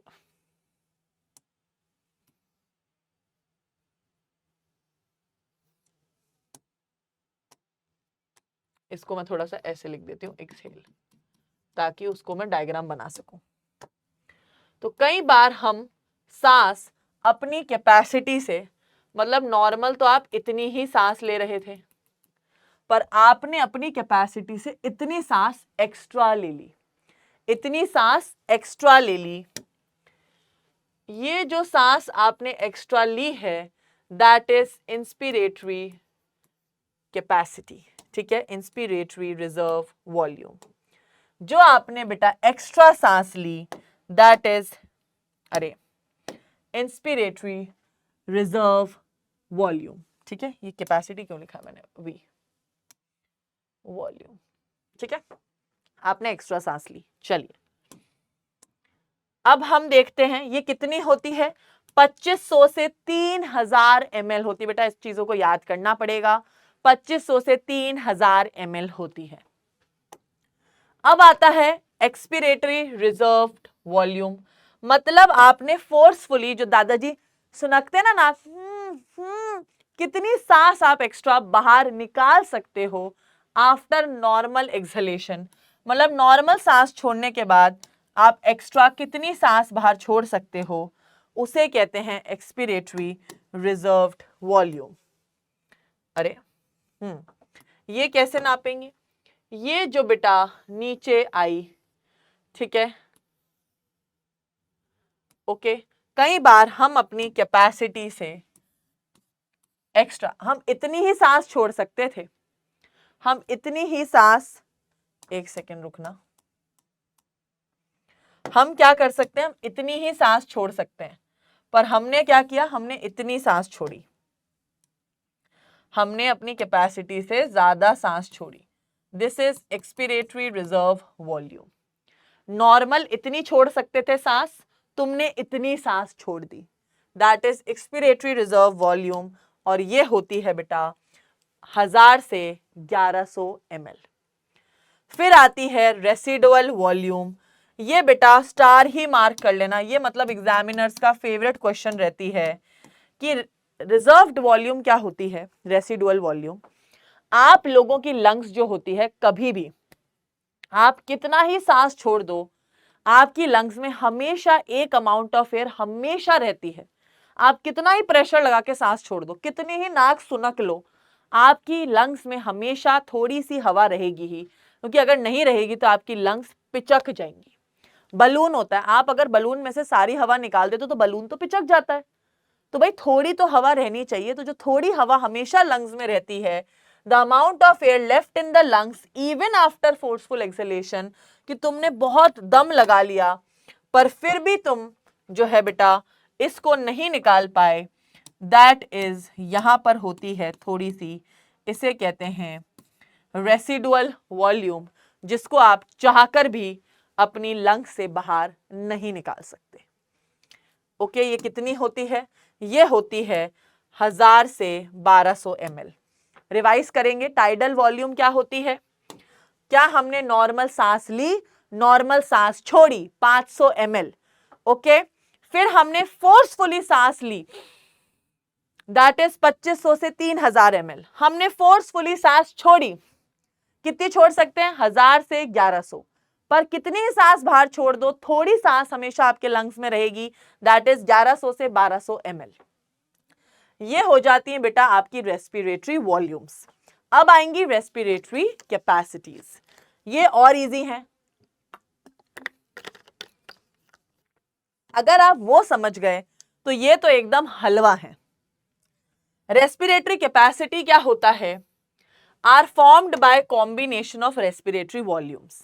रेस्पिरेटरी वॉल्यूम्स को मिलाकर बनती है कैपेसिटी। तो सबसे पहले आती है इंस्पिरेटरी कैपेसिटी, मतलब आपकी कितनी हिम्मत है, आपने ओवरऑल कितनी सांस अंदर ली। तो नॉर्मली तो आप इतनी ले ही रहे थे, प्लस आपने ये भी ले ली, राइट।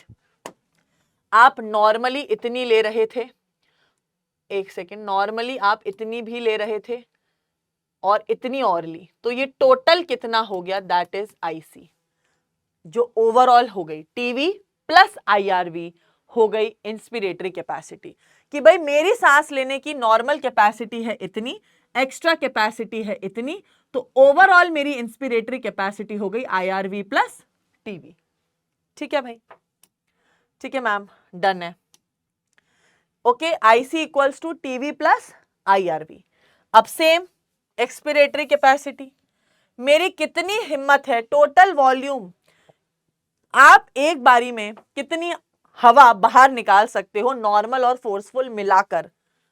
तो अगर मैं बात करूं कि भाई नॉर्मल इतना निकाल सकती थी हवा और फोर्सफुली इतनी निकाली थी, इसे कहते हैं expiratory capacity. Okay, that is TV plus ERV. TV plus ERV is called as expiratory capacity.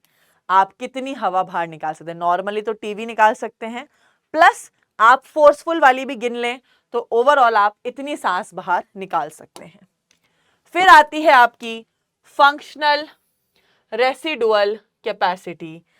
After normal exhalation भी भाई अमाउंट ऑफ एयर जो होती है लंग्स में प्रेजेंट होती है। ठीक है, अगर आपने सिर्फ नॉर्मल सांस छोड़ी है, नॉर्मल सांस छोड़ी है, फोर्सफुली नहीं छोड़ी है, तो आपकी लंग्स में क्या कैपेसिटी है, रेसिडुअल वॉल्यूम भी बची हुई है और ईआरवी भी बची हुई है। मतलब अगर मैं बात करूं, ये देखो इन दोनों को मिलाकर ईआरवी प्लस आरवी, अगर मैंने नॉर्मल सांस छोड़ी तो मेरे पास इतनी कैपेसिटी और है हवा, इतनी हवा और है, इसे ही कहते हैं functional residual capacity. ERV plus RV, ERV plus RV is functional residual capacity. Vital capacity क्या होती है, amount of air a person can exhale after forceful inhalation. आपने एक बहुत ज्यादा सांस अंदर ली, ठीक है, फोर्सफुली सांस अंदर ली, तो अब बेटा आप कितनी जो है amount of air person can exhale, आप कितनी हवा बाहर निकाल सकते हैं या आप कितनी हवा अंदर ले सकते हैं फोर्सफुल इनहेलेशन के बाद और फोर्सफुल एक्सहेलेशन के बाद।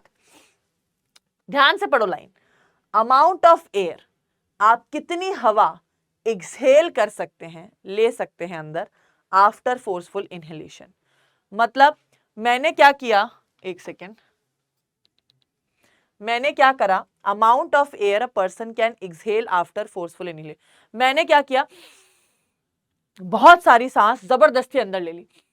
अब मैं कितनी सांस जो है बाहर छोड़ पाऊंगी, सबसे पहले जो मैंने फोर्सफुल ली थी मैं वो छोड़ूंगी, ठीक है, प्लस जो मैं नॉर्मली छोड़ती हूं मैं वो छोड़ूंगी, और मैं एक्स्ट्रा भी, क्योंकि मैंने फोर्सफुल इनहेलेशन किया तो फोर्सफुल जितनी भी मेरे अंदर प्रेजेंट थी, that is vital capacity. TV plus ERV plus IRV, ठीक है, ये हो गई बेटा आपकी vital capacity. TV plus IRV plus ERV, vital capacity. फिर आती है बेटा आपकी आखिरी टोटल लंग कैपेसिटी, मतलब आपकी लंग्स के पास कितनी कैपेसिटी है। तो भाई नॉर्मल भी है, फोर्सफुल के लिए भी इनहेलेशन, फोर्सफुल एक्सहेलेशन और रेसिडुअल वॉल्यूम की भी है।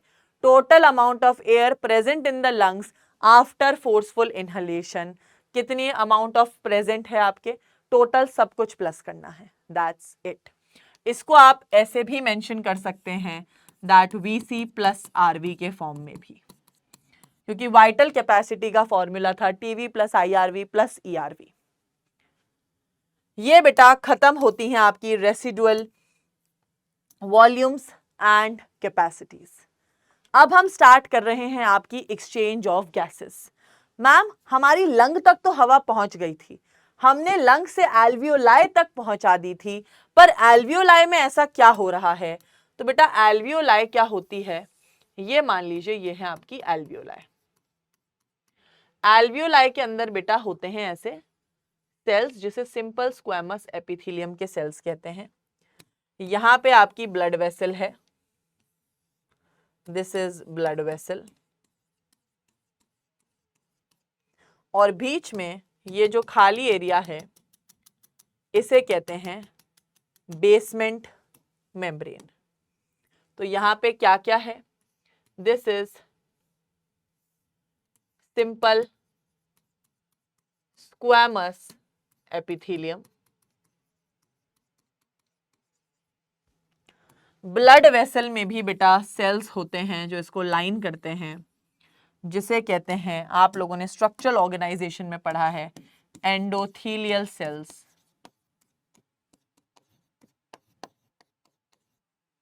और जो आपके बीच में लेयर प्रेजेंट है दैट इज बेसमेंट मेम्ब्रेन। तो ओवरऑल 3 लेयर से बेटा हवा अंदर आती है।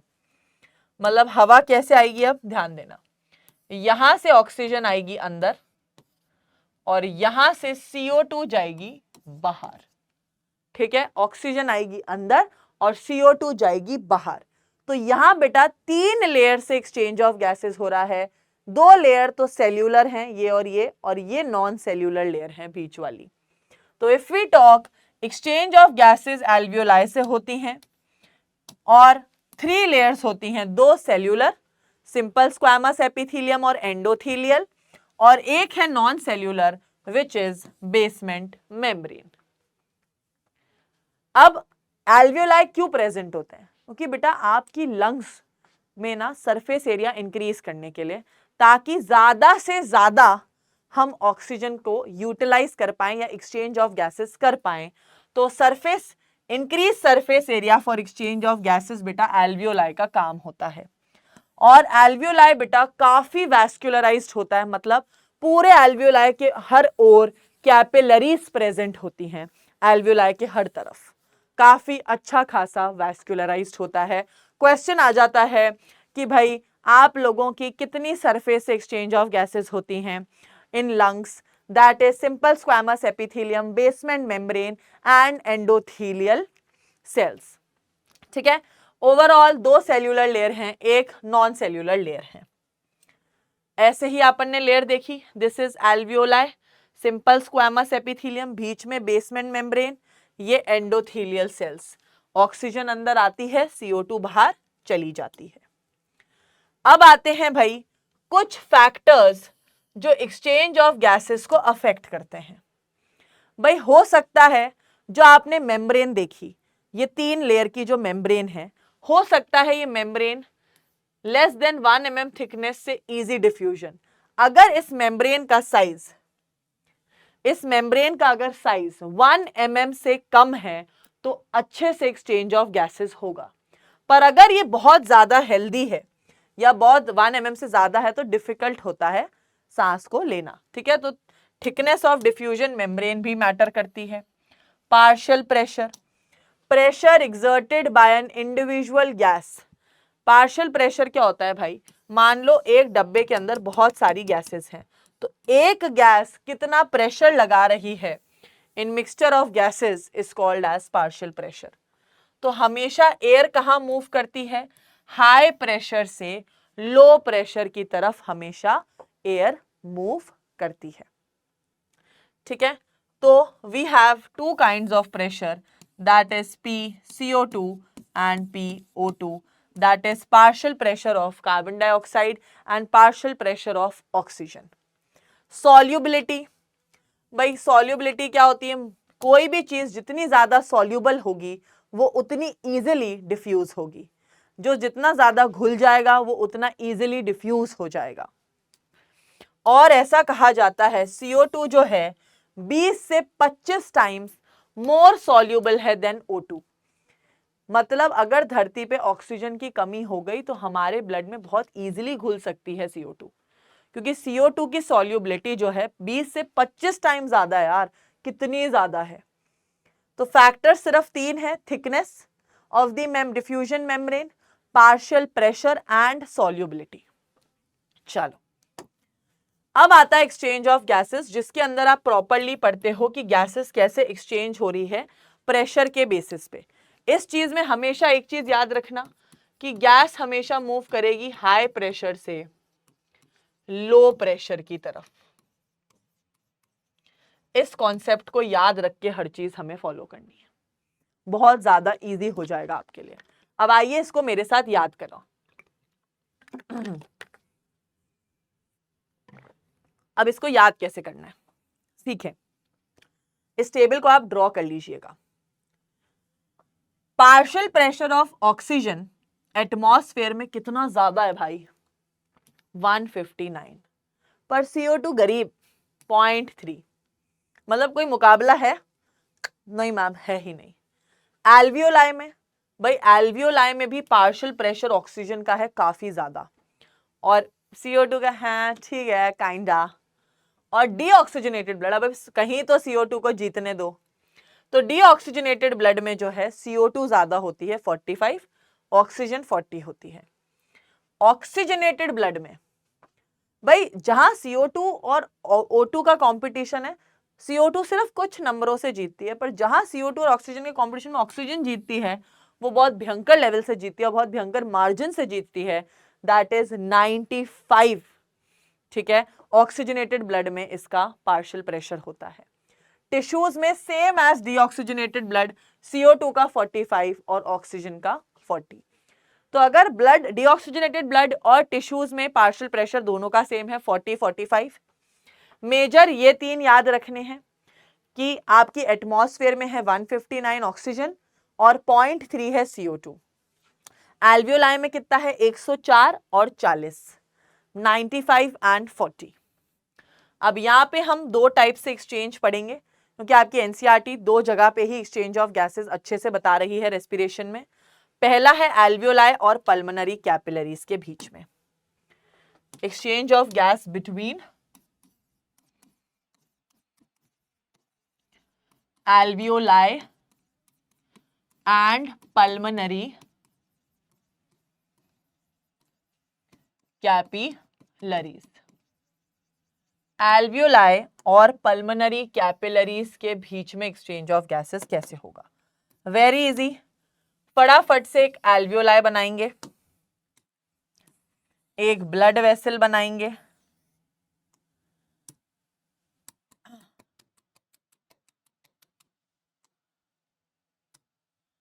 एल्वियोलाई,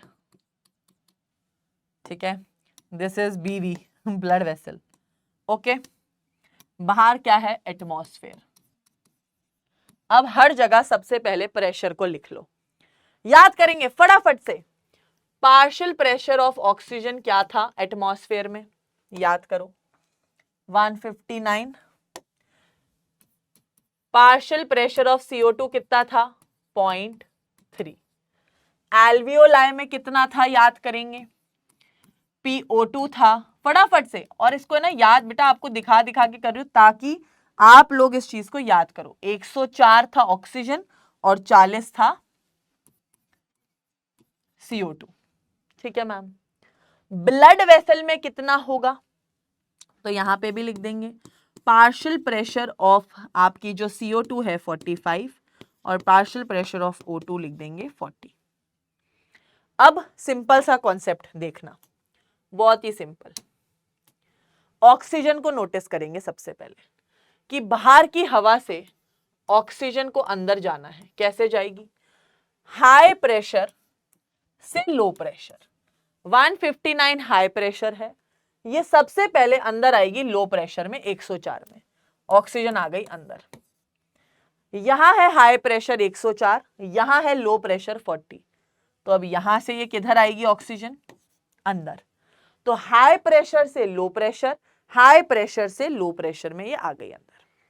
अब CO2 की बात करते हैं। CO2 को बाहर निकालना है हमें, तो हम CO2 को कैसे देखेंगे? CO2 को भाई 45 है और यहां 40 है, तो हाई प्रेशर से लो प्रेशर पे CO2 मूव करी, हाई प्रेशर से लो प्रेशर CO2 बाहर मूव करेगी। तो बस इसी कॉन्सेप्ट के बेसिस पर एक्सचेंज ऑफ गैसेस होता है। हाई प्रेशर से लो प्रेशर, हाई प्रेशर से लो प्रेशर, हाई प्रेशर से लो, हाई प्रेशर से लो प्रेशर। Easy PG. अब दूसरा किसके बीच में है? सिस्टमिक कैपिलरीज एंड टिश्यूज के बीच में। सेकंड क्या है? बिटवीन सिस्टमिक कैपिलरीज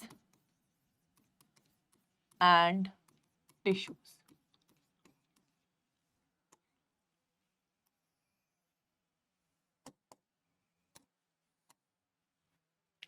इसके लिए ध्यान रखेंगे, यहां पर बना लेंगे लंग्स,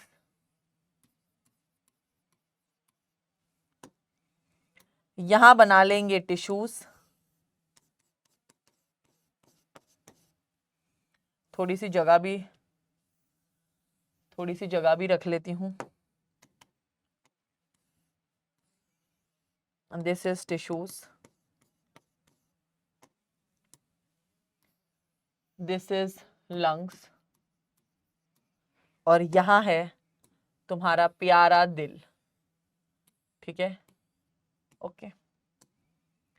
अब फटाफट से पार्शियल प्रेशर लिख लेंगे हम। पहले बेटा लंग्स से क्या होता है, आपकी टिश्यूज से डीऑक्सीजनेटेड ब्लड जो है बेटा लंग्स के पास जाता है।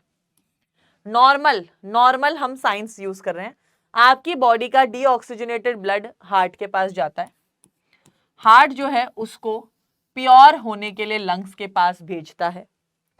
फिर लंग्स बेटा उस ब्लड को प्योरीफाई कर देती हैं और भेज देती हैं हार्ट के पास। फिर हार्ट उसको पूरी बॉडी में सप्लाई कर देता है। ठीक है ma'am, sorted, simple and sorted. Okay, मतलब यूं आता है। ठीक है, सिंपल एंड सॉर्टेड। चलो अब फटाफट से हम पार्शियल प्रेशर लिखेंगे। ये है डीऑक्सीजनेटेड ब्लड, तो डीऑक्सीजनेटेड ब्लड में ये थी 40 और ये थी 45। ऑक्सीजनेटेड ब्लड में कितनी थी, PO2 95 और CO2 थी 40। ठीक है, टिश्यूज में कितनी थी, PCO2 थी 45 और PO2 थी 40। ठीक है, अब इसी तरह भाई चीजें काम करती हैं। एटमॉस्फेयर में क्या है, 159 PO2 और PCO2 है 0.3। एल्वियोलाई में कितना है, एल्वियोलाई है ये आपके, PO2 है 104, PCO2 है आपका 40। अब सिंपल ट्रैवल देखना है हमें, प्रेशर से प्रेशर मिलाकर। ठीक है, प्रेशर से प्रेशर मिलाकर चीजों को देखना। सबसे पहले O2 को देखते हैं। चलो CO2 को देख लो पहले। CO2 क्या है, 45 है। ओके, हमें CO2 को बाहर फेंकना है, राइट, प्योरीफाई होने के लिए। ये इधर कैसे गई, तो भाई हमने देखा यहां प्रेशर है 45, हाई प्रेशर से लो प्रेशर, मतलब ये प्रेशर क्या होता है 45 एग्जैक्ट नहीं होता है, थोड़ा बहुत ऊपर नीचे। तो हाई प्रेशर से ये लो प्रेशर पे गई। ठीक है, हार्ट में। अब ये हाई प्रेशर से 45 से लो प्रेशर में गई लंग्स में। ठीक है, हाई प्रेशर से लो प्रेशर, हाई प्रेशर से लो प्रेशर। ठीक है, CO2 जो है बाहर निकल जाती है, रिलीज हो जाती है। अब ऑक्सीजन को देखें, हाई प्रेशर है 104, लो प्रेशर पे आएगी, सॉरी लो प्रेशर पे आएगी 104 से 95, अंदर की तरफ आई। वाओ वाओ वाओ, नीचे गिर गया पेन। और फिर ये हाई प्रेशर से टिश्यूज में जाएगी जहां पे लो प्रेशर है 40। तो ऑक्सीजन आई है सीधा अंदर और CO2 गई है बाहर on the basis of their pressure. क्या था, 104 से 95 पे आएगी, 95 से 40 पे आएगी। High pressure to low pressure, high pressure to low pressure. Same with CO2, high pressure से लो प्रेशर, हाई प्रेशर से low pressure. Simple as that. बस यही फंडा होता है। अब आता है ट्रांसपोर्ट ऑफ गैसेस। ट्रांसपोर्ट बेटा दो टाइप की ही गैसेस हम अभी तक देख रहे हैं। मैम आप हर जगह ही दो गैसेस लिख रहे हो, भाई ऑब्वियसली वही दो गैस आपकी बॉडी में सबसे ज्यादा ट्रांसपोर्ट होती है, that is transport of oxygen and transport of CO2। ठीक है, दो चीजों का ही ट्रांसपोर्ट हम पढ़ेंगे बेटा। ट्रांसपोर्ट ऑफ O2 और CO2 काफी इंपॉर्टेंट टॉपिक है इस चैप्टर का। अगर आप देखें नीट के पर्पज से वेरी इंपॉर्टेंट, स्कूल एग्जाम्स के पर्पज से भी वेरी इंपॉर्टेंट, बिकॉज अगर टीचर इस चैप्टर में से क्वेश्चन बनाता है तो अगर वो दे रहा है तो वो ज्यादातर ऑक्सीजन डिसोसिएशन कर्व पे दे देता है क्वेश्चन, मतलब ट्रांसपोर्ट ऑफ ऑक्सीजन पे। शॉर्ट नोट में वो ट्रांसपोर्ट ऑफ CO2 पे भी दे सकता है। तो आइए देखते हैं, एक बार फटाफट से करते हैं कोशिश। चलिए आ जाइए, ट्रांसपोर्ट ऑफ ऑक्सीजन। ऑक्सीजन दो तरीके से ट्रांसपोर्ट हो सकती है, या तो आपके खून में घुल के हीमोग्लोबिन से, या फिर प्लाज्मा से। तो हीमोग्लोबिन से तो सिर्फ 97% ट्रांसपोर्ट, सिर्फ बोल रही हूँ, हाँ। वो नहीं होता, कई लड़कियां कहती हैं मेरी तो 97% आई है, बट मैं बहुत दुखी हूँ, मैं रो रही हूँ क्योंकि उसकी 3% कम थी। तो भाई 97% ही हीमोग्लोबिन से ट्रांसपोर्ट होती है, और कई लड़के होते हैं जिनकी 3%, ठीक है, 3% में भी खुश। तो 3% ट्रांसपोर्ट होती है प्लाज्मा से, 97% ट्रांसपोर्ट होती है हीमोग्लोबिन से। ओके, तो अगर आप हीमोग्लोबिन को देखेंगे तो हीमोग्लोबिन के 4 सब यूनिट होते हैं, ध्यान देंगे, 2 अल्फा और 2 बीटा। अब यहां से बेटा आपका शुरू होता है ऑक्सीजन का ट्रांसपोर्ट। ध्यान से सुनना, हर एक चीज ध्यान से सुनोगे, बहुत इजी लगेगा। अब भाई मान लीजिए हीमोग्लोबिन है एक ऐसा बंदा जिसकी गाड़ी में 4 सीट्स हैं। अब ये सिर्फ 4 ही लोगों को, 4 दोस्तों को ही बिठा के ले जा सकता है। तो 1 haemoglobin can carry 4 molecules of oxygen, ठीक है। एक हीमोग्लोबिन ज्यादा से ज्यादा 4 मॉलिक्यूल ऑफ ऑक्सीजन को ही एट अ टाइम ट्रांसपोर्ट कर सकता है। सीधी बात, नो बकवास, यस मैम। 4 ही सीट्स हैं तो 4 ही ऑक्सीजन ट्रांसपोर्ट होंगी, ठीक है, ठीक है मैम। अब नॉर्मली बेटा अगर हम बात करें एक हेल्दी ह्यूमन में, तो 100 ml ब्लड में 15 ग्राम हीमोग्लोबिन होता है, मतलब 12 से 16 ग्राम हीमोग्लोबिन हमारे एक ह्यूमन में होता है। अगर आपने कभी ब्लड टेस्ट कराया है तो फीमेल्स में नॉर्मली 9 से 12 के बीच में आता है, मेल्स में अच्छा भी आता है 12 से 16 के बीच में। एक हीमोग्लोबिन बेटा कैरी करता है 1.34 ml ऑफ ऑक्सीजन, एक haemoglobin 1 gram. Her 100 ml of blood में बेटा कितना हीमोग्लोबिन जो है बेटा ट्रांसपोर्ट कर रहा है? Every 100 ml of blood transports 20 ml of oxygen approximately. मतलब हर 100 ml खून में 20 ml ऑक्सीजन ट्रांसपोर्ट हो रही है, क्योंकि एक ग्राम हीमोग्लोबिन 1.34 ml को कर रहा है। तो अगर हम 100 ml की बात करें तो 15 ग्राम haemoglobin into 1.34 which makes it 20 ml oxygen transport करता है। अगर नॉर्मल कंडीशंस की बात करें तो इस 20 ml में 5 ml टिश्यूज में ऑक्सीजन जाती है, 15 ml आपके ब्लड में जाती है। अब आइए स्टार्ट करते हैं आपका ऑक्सीजन डिसोसिएशन कर्व। बहुत इजी है, ध्यान देंगे। ये टेढ़ी बनाई है क्या? मुझे दिख नहीं रही, टेढ़ी है ये।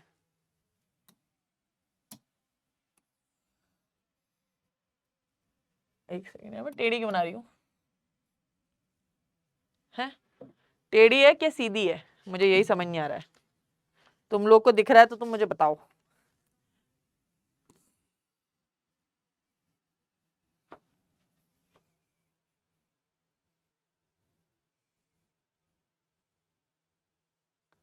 हाँ, जरूरत नहीं है, मुझे कर ही लूंगी मैं, ठीक है। अब हम पढ़ रहे हैं भाई आपकी ऑक्सीजन का कर्व। यूजुअली बेटा ये कर्व मतलब आप मान के चलो, इतने एग्जाम्स में ये कर्व पूछा जाता है ना, इतने एग्जाम्स में।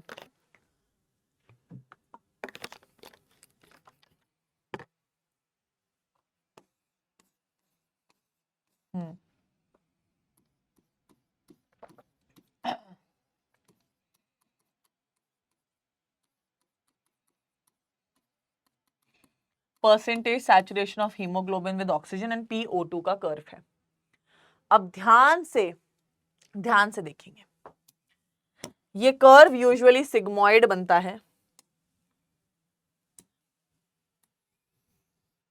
ठीक है, ऐसा ये कर्व बनता है, यूजुअली सिग्मॉइड कर्व होता है। अब ये ऐसा कैसे बना? अब आप ध्यान देना, हमारे पास कार में कितनी सीट्स हैं? 4। हीमोग्लोबिन 4 ही ऑक्सीजन मॉलिक्यूल को क्या कर सकता है? ट्रांसपोर्ट। तो भाई सबसे पहले हीमोग्लोबिन के एक मॉलिक्यूल ने कितना? थोड़ा अमाउंट ऑफ ऑक्सीजन को ट्रांसपोर्ट किया, मतलब एक मॉलिक्यूल को ट्रांसपोर्ट किया, मतलब 25% सीट्स फुल हो गई गाड़ी की। यार एक तो ना इसको थोड़ा साइड में लिखना पड़ेगा, एक सेकंड रुको।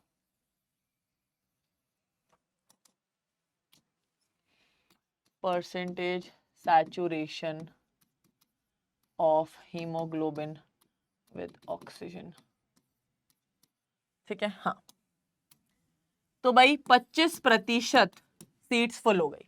एक ऑक्सीजन मॉलिक्यूल को बिठाया, 25% सीट फुल हो गई।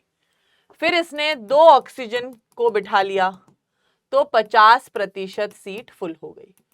फिर 3 ऑक्सीजन को इसने बिठा लिया तो 75% सीट्स फुल हो गई। भाई कैपेसिटी है गाड़ी की। अब वो बात तो अलग है, कई लोग मारुति सुजुकी 800 में भी भाई 10-15 लोग बैठ के निकल रहे थे। भाई मैं एक बार मैं पुष्कर गई थी घूमने अपनी फैमिली के साथ, और हम लोग ऐसे सड़क पे रोड क्रॉस करने के लिए खड़े थे। एक मारुति सुजुकी में तो मतलब कितने 15-16 लोग निकले थे। भाई अब तो तुम सैचुरेशन ही हो जाएगा ना उस आदमी का।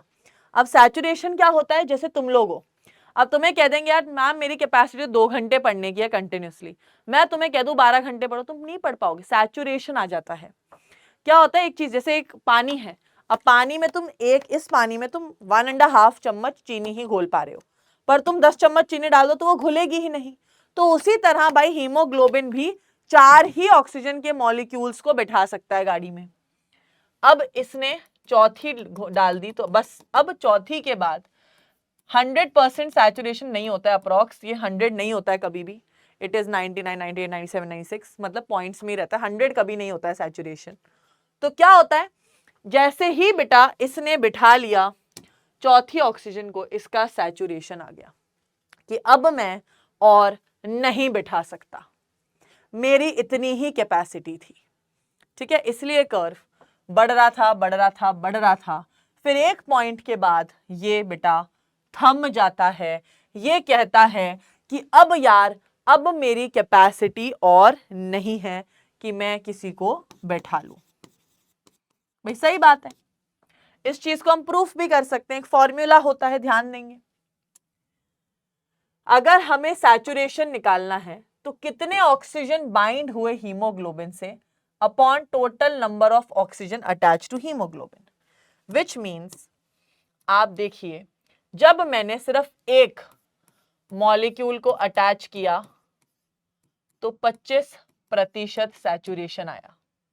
जब मैंने 2 मॉलिक्यूल्स ऑफ ऑक्सीजन को हीमोग्लोबिन से अटैच किया तो 50% सैचुरेशन आया। जब 3 मॉलिक्यूल को लगाया तो 75% सैचुरेशन आया। जब बेटा 4 के 4 मॉलिक्यूल्स बाइंड कर गए तो कंप्लीट सैचुरेशन आ गया। बस सोचो, इसकी इतनी हवा बना देते हैं लोग कि मैम यार कितना टफ है ये। बस दिस इज दिस इजी कि पार्शियल प्रेशर ऑफ मतलब ऑक्सीजन बढ़ती जा रही है और हीमोग्लोबिन भी उसे बैठाता जा रहा है, पर एक पॉइंट के बाद वो कहता है बहन सो सॉरी अब नहीं हो पाएगा। ठीक है, अब कई केस में इस कर्व को, यार ये क्या हो गया, हाँ, कई केस में ये कर्व जो है बेटा शिफ्ट हो जाता है। तो इस चीज को भी मैं यहाँ पे, चलो पहले तो इस चीज को मैं आपको दिखाती हूँ, पहले रुको एक सेकेंड। यहाँ पे बनाएंगे।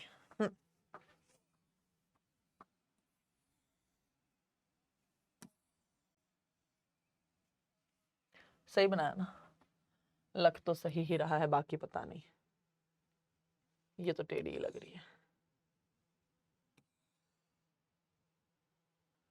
ठीक है,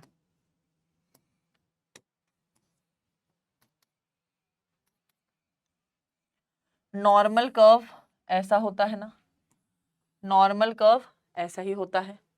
ठीक है, अब कुछ केस में, अब ये वो यार तुम ये चीज लिख लेना, percentage saturation of haemoglobin and PO2 and percentage saturation of haemoglobin लिख लेना।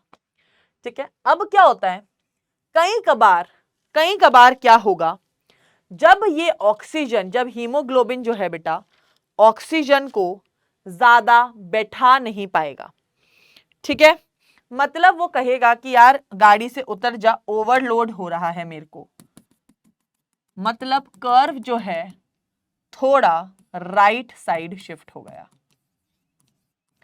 थोड़ा सा राइट साइड कर्व शिफ्ट हो गया। राइट साइड कर्व कब होगा, जब ये ऑक्सीजन को उतारने लगेगा, एक ऑक्सीजन उतर, 2, 3, 4, तो जब ये ऑक्सीजन डिसोसिएट होगी, this is called as dissociation curve. जब ऑक्सीजन डिसोसिएट होती है तो कर्व जो है राइट साइड पे शिफ्ट होता है। मतलब एग्जैक्टली क्या हो रहा है कि ऑक्सीजन उतर रही है गाड़ी से। अब क्या है, हीमोग्लोबिन ने घुमा फिरा दिया इनको, अब वो एक एक करके ऑक्सीजन को ड्रॉप करने जा रहा है कि भाई चल तू तेरे घर उतर, तू तेरे घर उतर। तो भाई जब ऑक्सीजन कम हो रही है तो भाई जो कर्व है नीचे की तरफ आता जा रहा है, दैट इज राइट साइड में शिफ्ट होता जा रहा है। अब ऑब्वियस सी बात है, PO2 कम हो रहा है तो PCO2 बढ़ जाएगा, सिंपल एज दैट। आपका क्या होगा, इस ड्यूरेशन में टेम्परेचर बढ़ जाता है। अब अगर हम बात करें इधर, मान लो भाई ऑक्सीजन ने बोला नहीं यार मैं तो आज घर नहीं ही जाऊंगी, तू मुझे घुमा और ऑक्सीजन को कैपेसिटी बढ़ा। तो भाई जब हीमोग्लोबिन अपनी कैपेसिटी से थोड़ा और ज्यादा बाइंड करने की कोशिश कर रहा है, दैट इज एसोसिएशन कर्व। मतलब ऑक्सीजन जो है इसकी वैल्यू बढ़ रही है और CO2 की कम हो रही, मतलब पार्शियल प्रेशर ऑफ ऑक्सीजन बढ़े जा रहा है, टेम्परेचर इस केस में कम हो जाएगा। तो दो टाइप के कर्व होते हैं ऑक्सीजन, ये क्या हुआ, कर्व जो है लेफ्ट पे शिफ्ट कर गया। तो नॉर्मली पूछा जाता है कर्व लेफ्ट पे कब शिफ्ट करता है, जब एसोसिएशन हो रहा है, ऑक्सीजन का जुड़ रही है, और जब वो घर ड्रॉप कर रहा है, छोड़ रहा है, तो राइट साइड शिफ्ट होता है।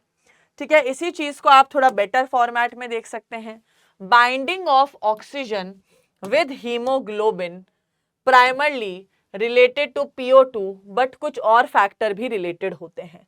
अगर आप एसोसिएशन की बात करो तो एल्वियोलाई में होता है, जिसमें PO2 हाई होगा, PCO2 कम होगा, H+ आयन कम हो जाएंगे और टेम्परेचर कम हो जाएगा। ठीक है, टेम्परेचर उल्टा लिख दिया मैंने यहाँ, टेम्परेचर कम हो जाएगा।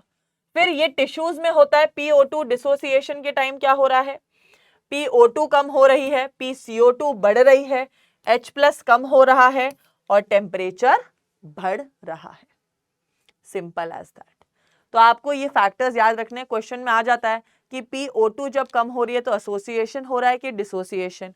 भाई जब ऑक्सीजन कम हो रही है मतलब उतर रही है तो डिसोसिएट हो रही है, बढ़ रही है तो बट एग्जामिनर इज नॉट बुद्धू, he will never ask PO2, he will ask temperature H+, कि भाई अगर H+ कम है तो ऑक्सीजन एसोसिएट हो रही है कि डिसोसिएट हो रही है, curve will shift to what. तो भाई हमें पता है जब एसोसिएशन हो रहा है तो curve will shift to left, dissociation हो रहा है तो curve will shift to right. चलिए आगे बढ़ते हैं। अब आता है ट्रांसपोर्ट ऑफ CO2, कि भाई जैसे ऑक्सीजन ट्रांसपोर्ट सिर्फ दो ही चीजों से हो रही थी, 97% हीमोग्लोबिन से, 3% प्लाज्मा से, पर CO2 जो है 77 बोलने वाली हूं, 7% प्लाज्मा से ट्रांसपोर्ट हो रही है, 20 से 25% हीमोग्लोबिन से ट्रांसपोर्ट हो रही है और 70% बाइकार्बोनेट से। आप लोगों से क्वेश्चन पूछा जा सकता है कि सबसे ज्यादा ट्रांसपोर्टेशन किससे होता है, बाइकार्बोनेट से, सबसे लेस प्लाज्मा से। और बेटा जैसे हमने बोला था ऑक्सीजन के केस में कि every 100 ml of oxygenated blood में 20 ml ऑक्सीजन ट्रांसपोर्ट होती है, उसी तरह एवरी 100 ml ऑफ ब्लड में, डीऑक्सीजनेटेड ब्लड में 4 ml CO2 ट्रांसपोर्ट होती है। अब इसी चीज को हम समझेंगे अच्छे से। अरे सो सॉरी, ये है आपके टिश्यूज, ये आपका टिश्यू, और ये मान लीजिए आपकी ब्लड वेसल।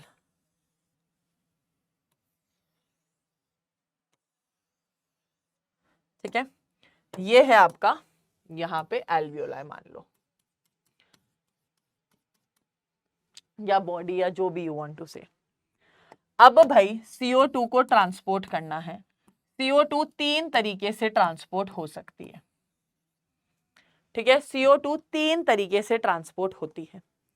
कैसे, सबसे पहले तो ये ट्रांसपोर्ट हो सकती है प्लाज्मा से। भाई प्लाज्मा से 7% CO2 जो है ट्रांसपोर्ट हो सकती है। कुछ CO2 जो है आरबीसी के ऊपर जाती है, ठीक है। हमने क्या देखा था, 7% जो CO2 है वो प्लाज्मा से हो रही है। अब हीमोग्लोबिन कहाँ होता है, आरबीसी के ऊपर होता है। तो कुछ अमाउंट ऑफ CO2 जो है हीमोग्लोबिन से बाइंड करती है और HbCO2 मतलब कार्ब अमीनो हीमोग्लोबिन बनाती है और उससे ट्रांसपोर्ट होती है, ठीक है। कार्ब अमीनो हीमोग्लोबिन इससे ट्रांसपोर्ट होगी है। अब तीसरा तरीका है कि भाई जो CO2 है, CO2 जो बेटा है बाइकार्बोनेट आयन के साथ ट्रांसपोर्ट होगी। मैम बाइकार्बोनेट से कैसे होगी, मैम बाइकार्बोनेट कोई आयन होता है क्या, बहुत लोग ऐसे क्वेश्चन पूछ लेते हैं, ठीक है। तो कैसे होती है,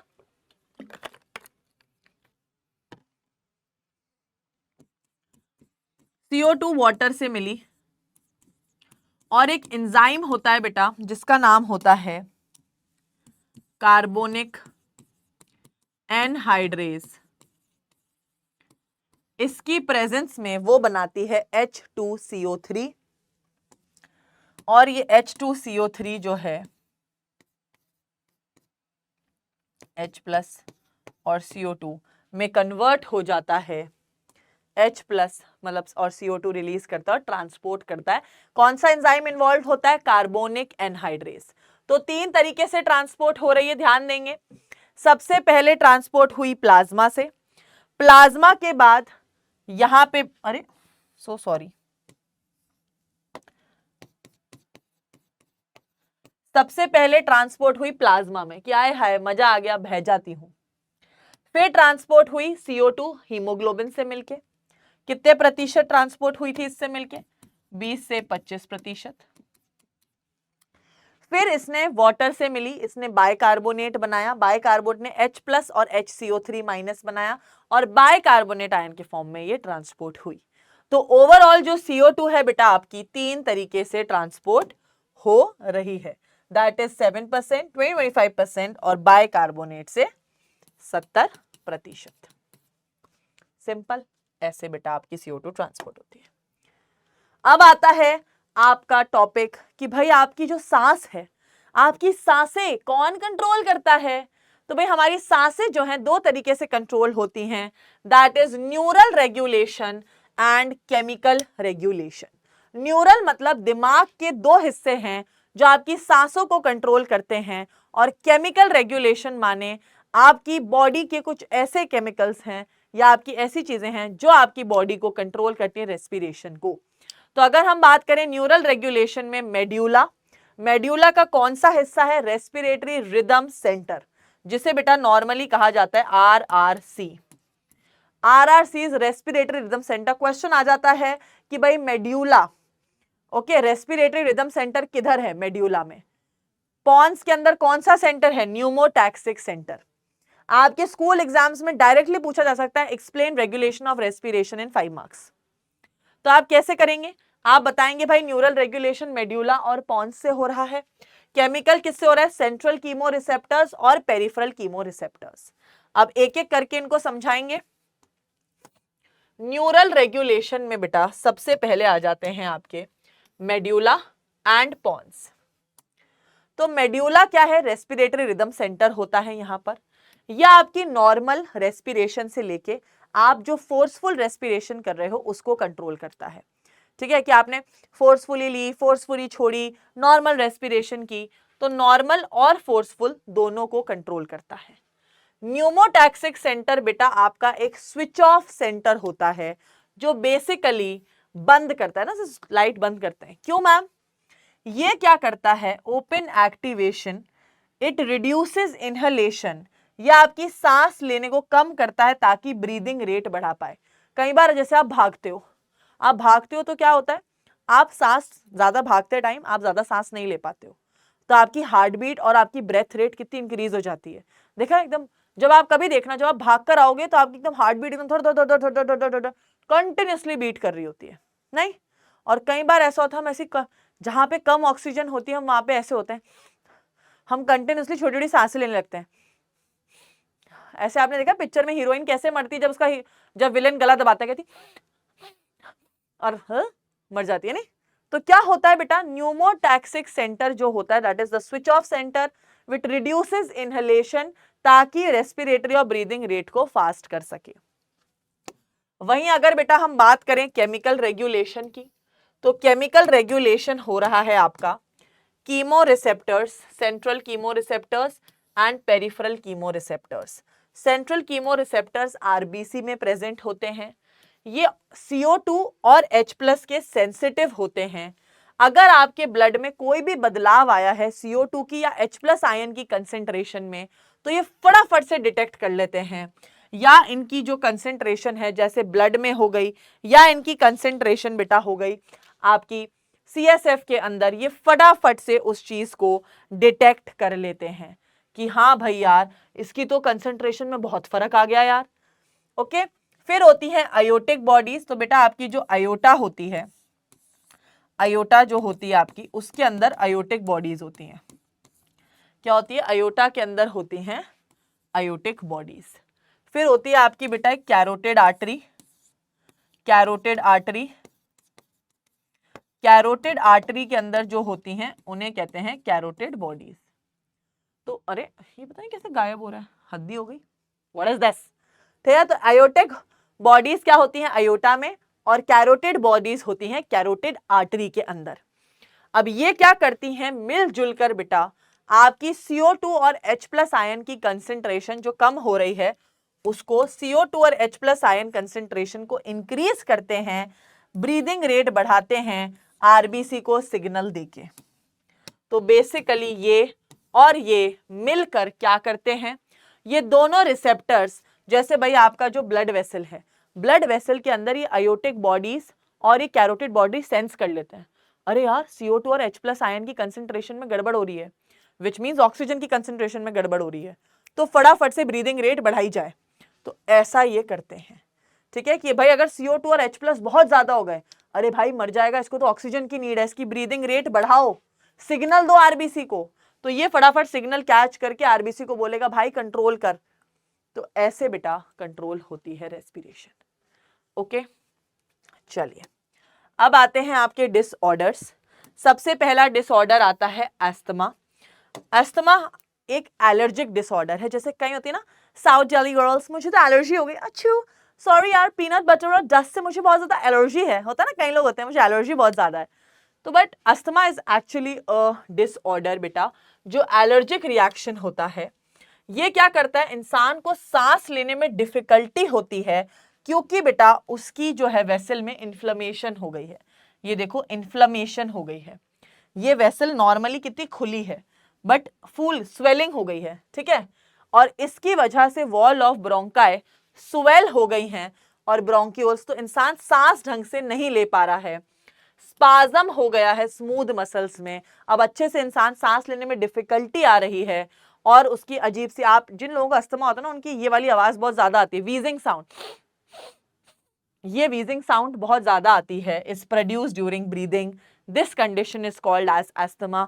it is a allergic disorder. Basically wheezing problem रहती है, स्पाज्म ऑफ स्मूथ मसल्स हो जाता है, और क्या रहता है? आपकी इन्फ्लेमेशन हो जाता है, राइट। फिर आती है एम्फाइसीमा। तो एम्फाइसीमा बेटा उनमें होती है जो लोग बहुत ज्यादा सिगरेट पीते हैं। जब कोई इंसान बहुत ज्यादा सिगरेट पीता है तो उसके एल्वियोलाई नॉर्मली ऐसे होते हैं, बट जब ये बहुत ज्यादा सिगरेट पीता है तो उसके एल्वियोलाई अफेक्ट हो जाते हैं। मूवीज के अंदर कितना सीन दिखाते हैं, वो सुनीता और एक आदमी का भी दिखाते हैं कि ये पीना नहीं छोड़ रहे थे, फिर उस लड़की का जबड़ा कट जाता है, राइट। मूवीज वाले भी अवेयर करते हैं कि सिगरेट पीने की वजह से आपकी एल्वियोलाई की वॉल डैमेज हो जाती है, विच मीन्स पूरा एल्वियोलाई डैमेज हो जाता है। और आप लोग बोलोगे मैम तो बहुत लोग सिगरेट पीते हैं, उनके क्या होता है? एल्वियोलाई लंग्स में बहुत सारे हैं, एक एक करके ये अफेक्ट होते हैं, और अगर ये सडनली पूरे अफेक्ट हो गए तो कोलैप्स हो जाता है इंसान, डेथ भी हो जाती है। फिर आती है बेटा आपकी तीसरा disorder, that is occupational respiratory disorder, your pneumoconiosis. कुछ बेटा वर्कर्स होते हैं जो अलग अलग इंडस्ट्रीज में काम कर रहे होते हैं, माइंस में काम कर रहे होते हैं और पत्थर तोड़ रहे होते हैं। तो जब वो ऐसे माइंस वगैरह में, तो उसका क्या धुआं, आपने सुना है ऐसी मशीन चल रही है और है ना धुआं पत्थर काट रहे हैं, माइंस में काट रहे हैं, तो वो कितने सारे उसके पार्टिकल्स हैं, जो उड़ रहे हैं।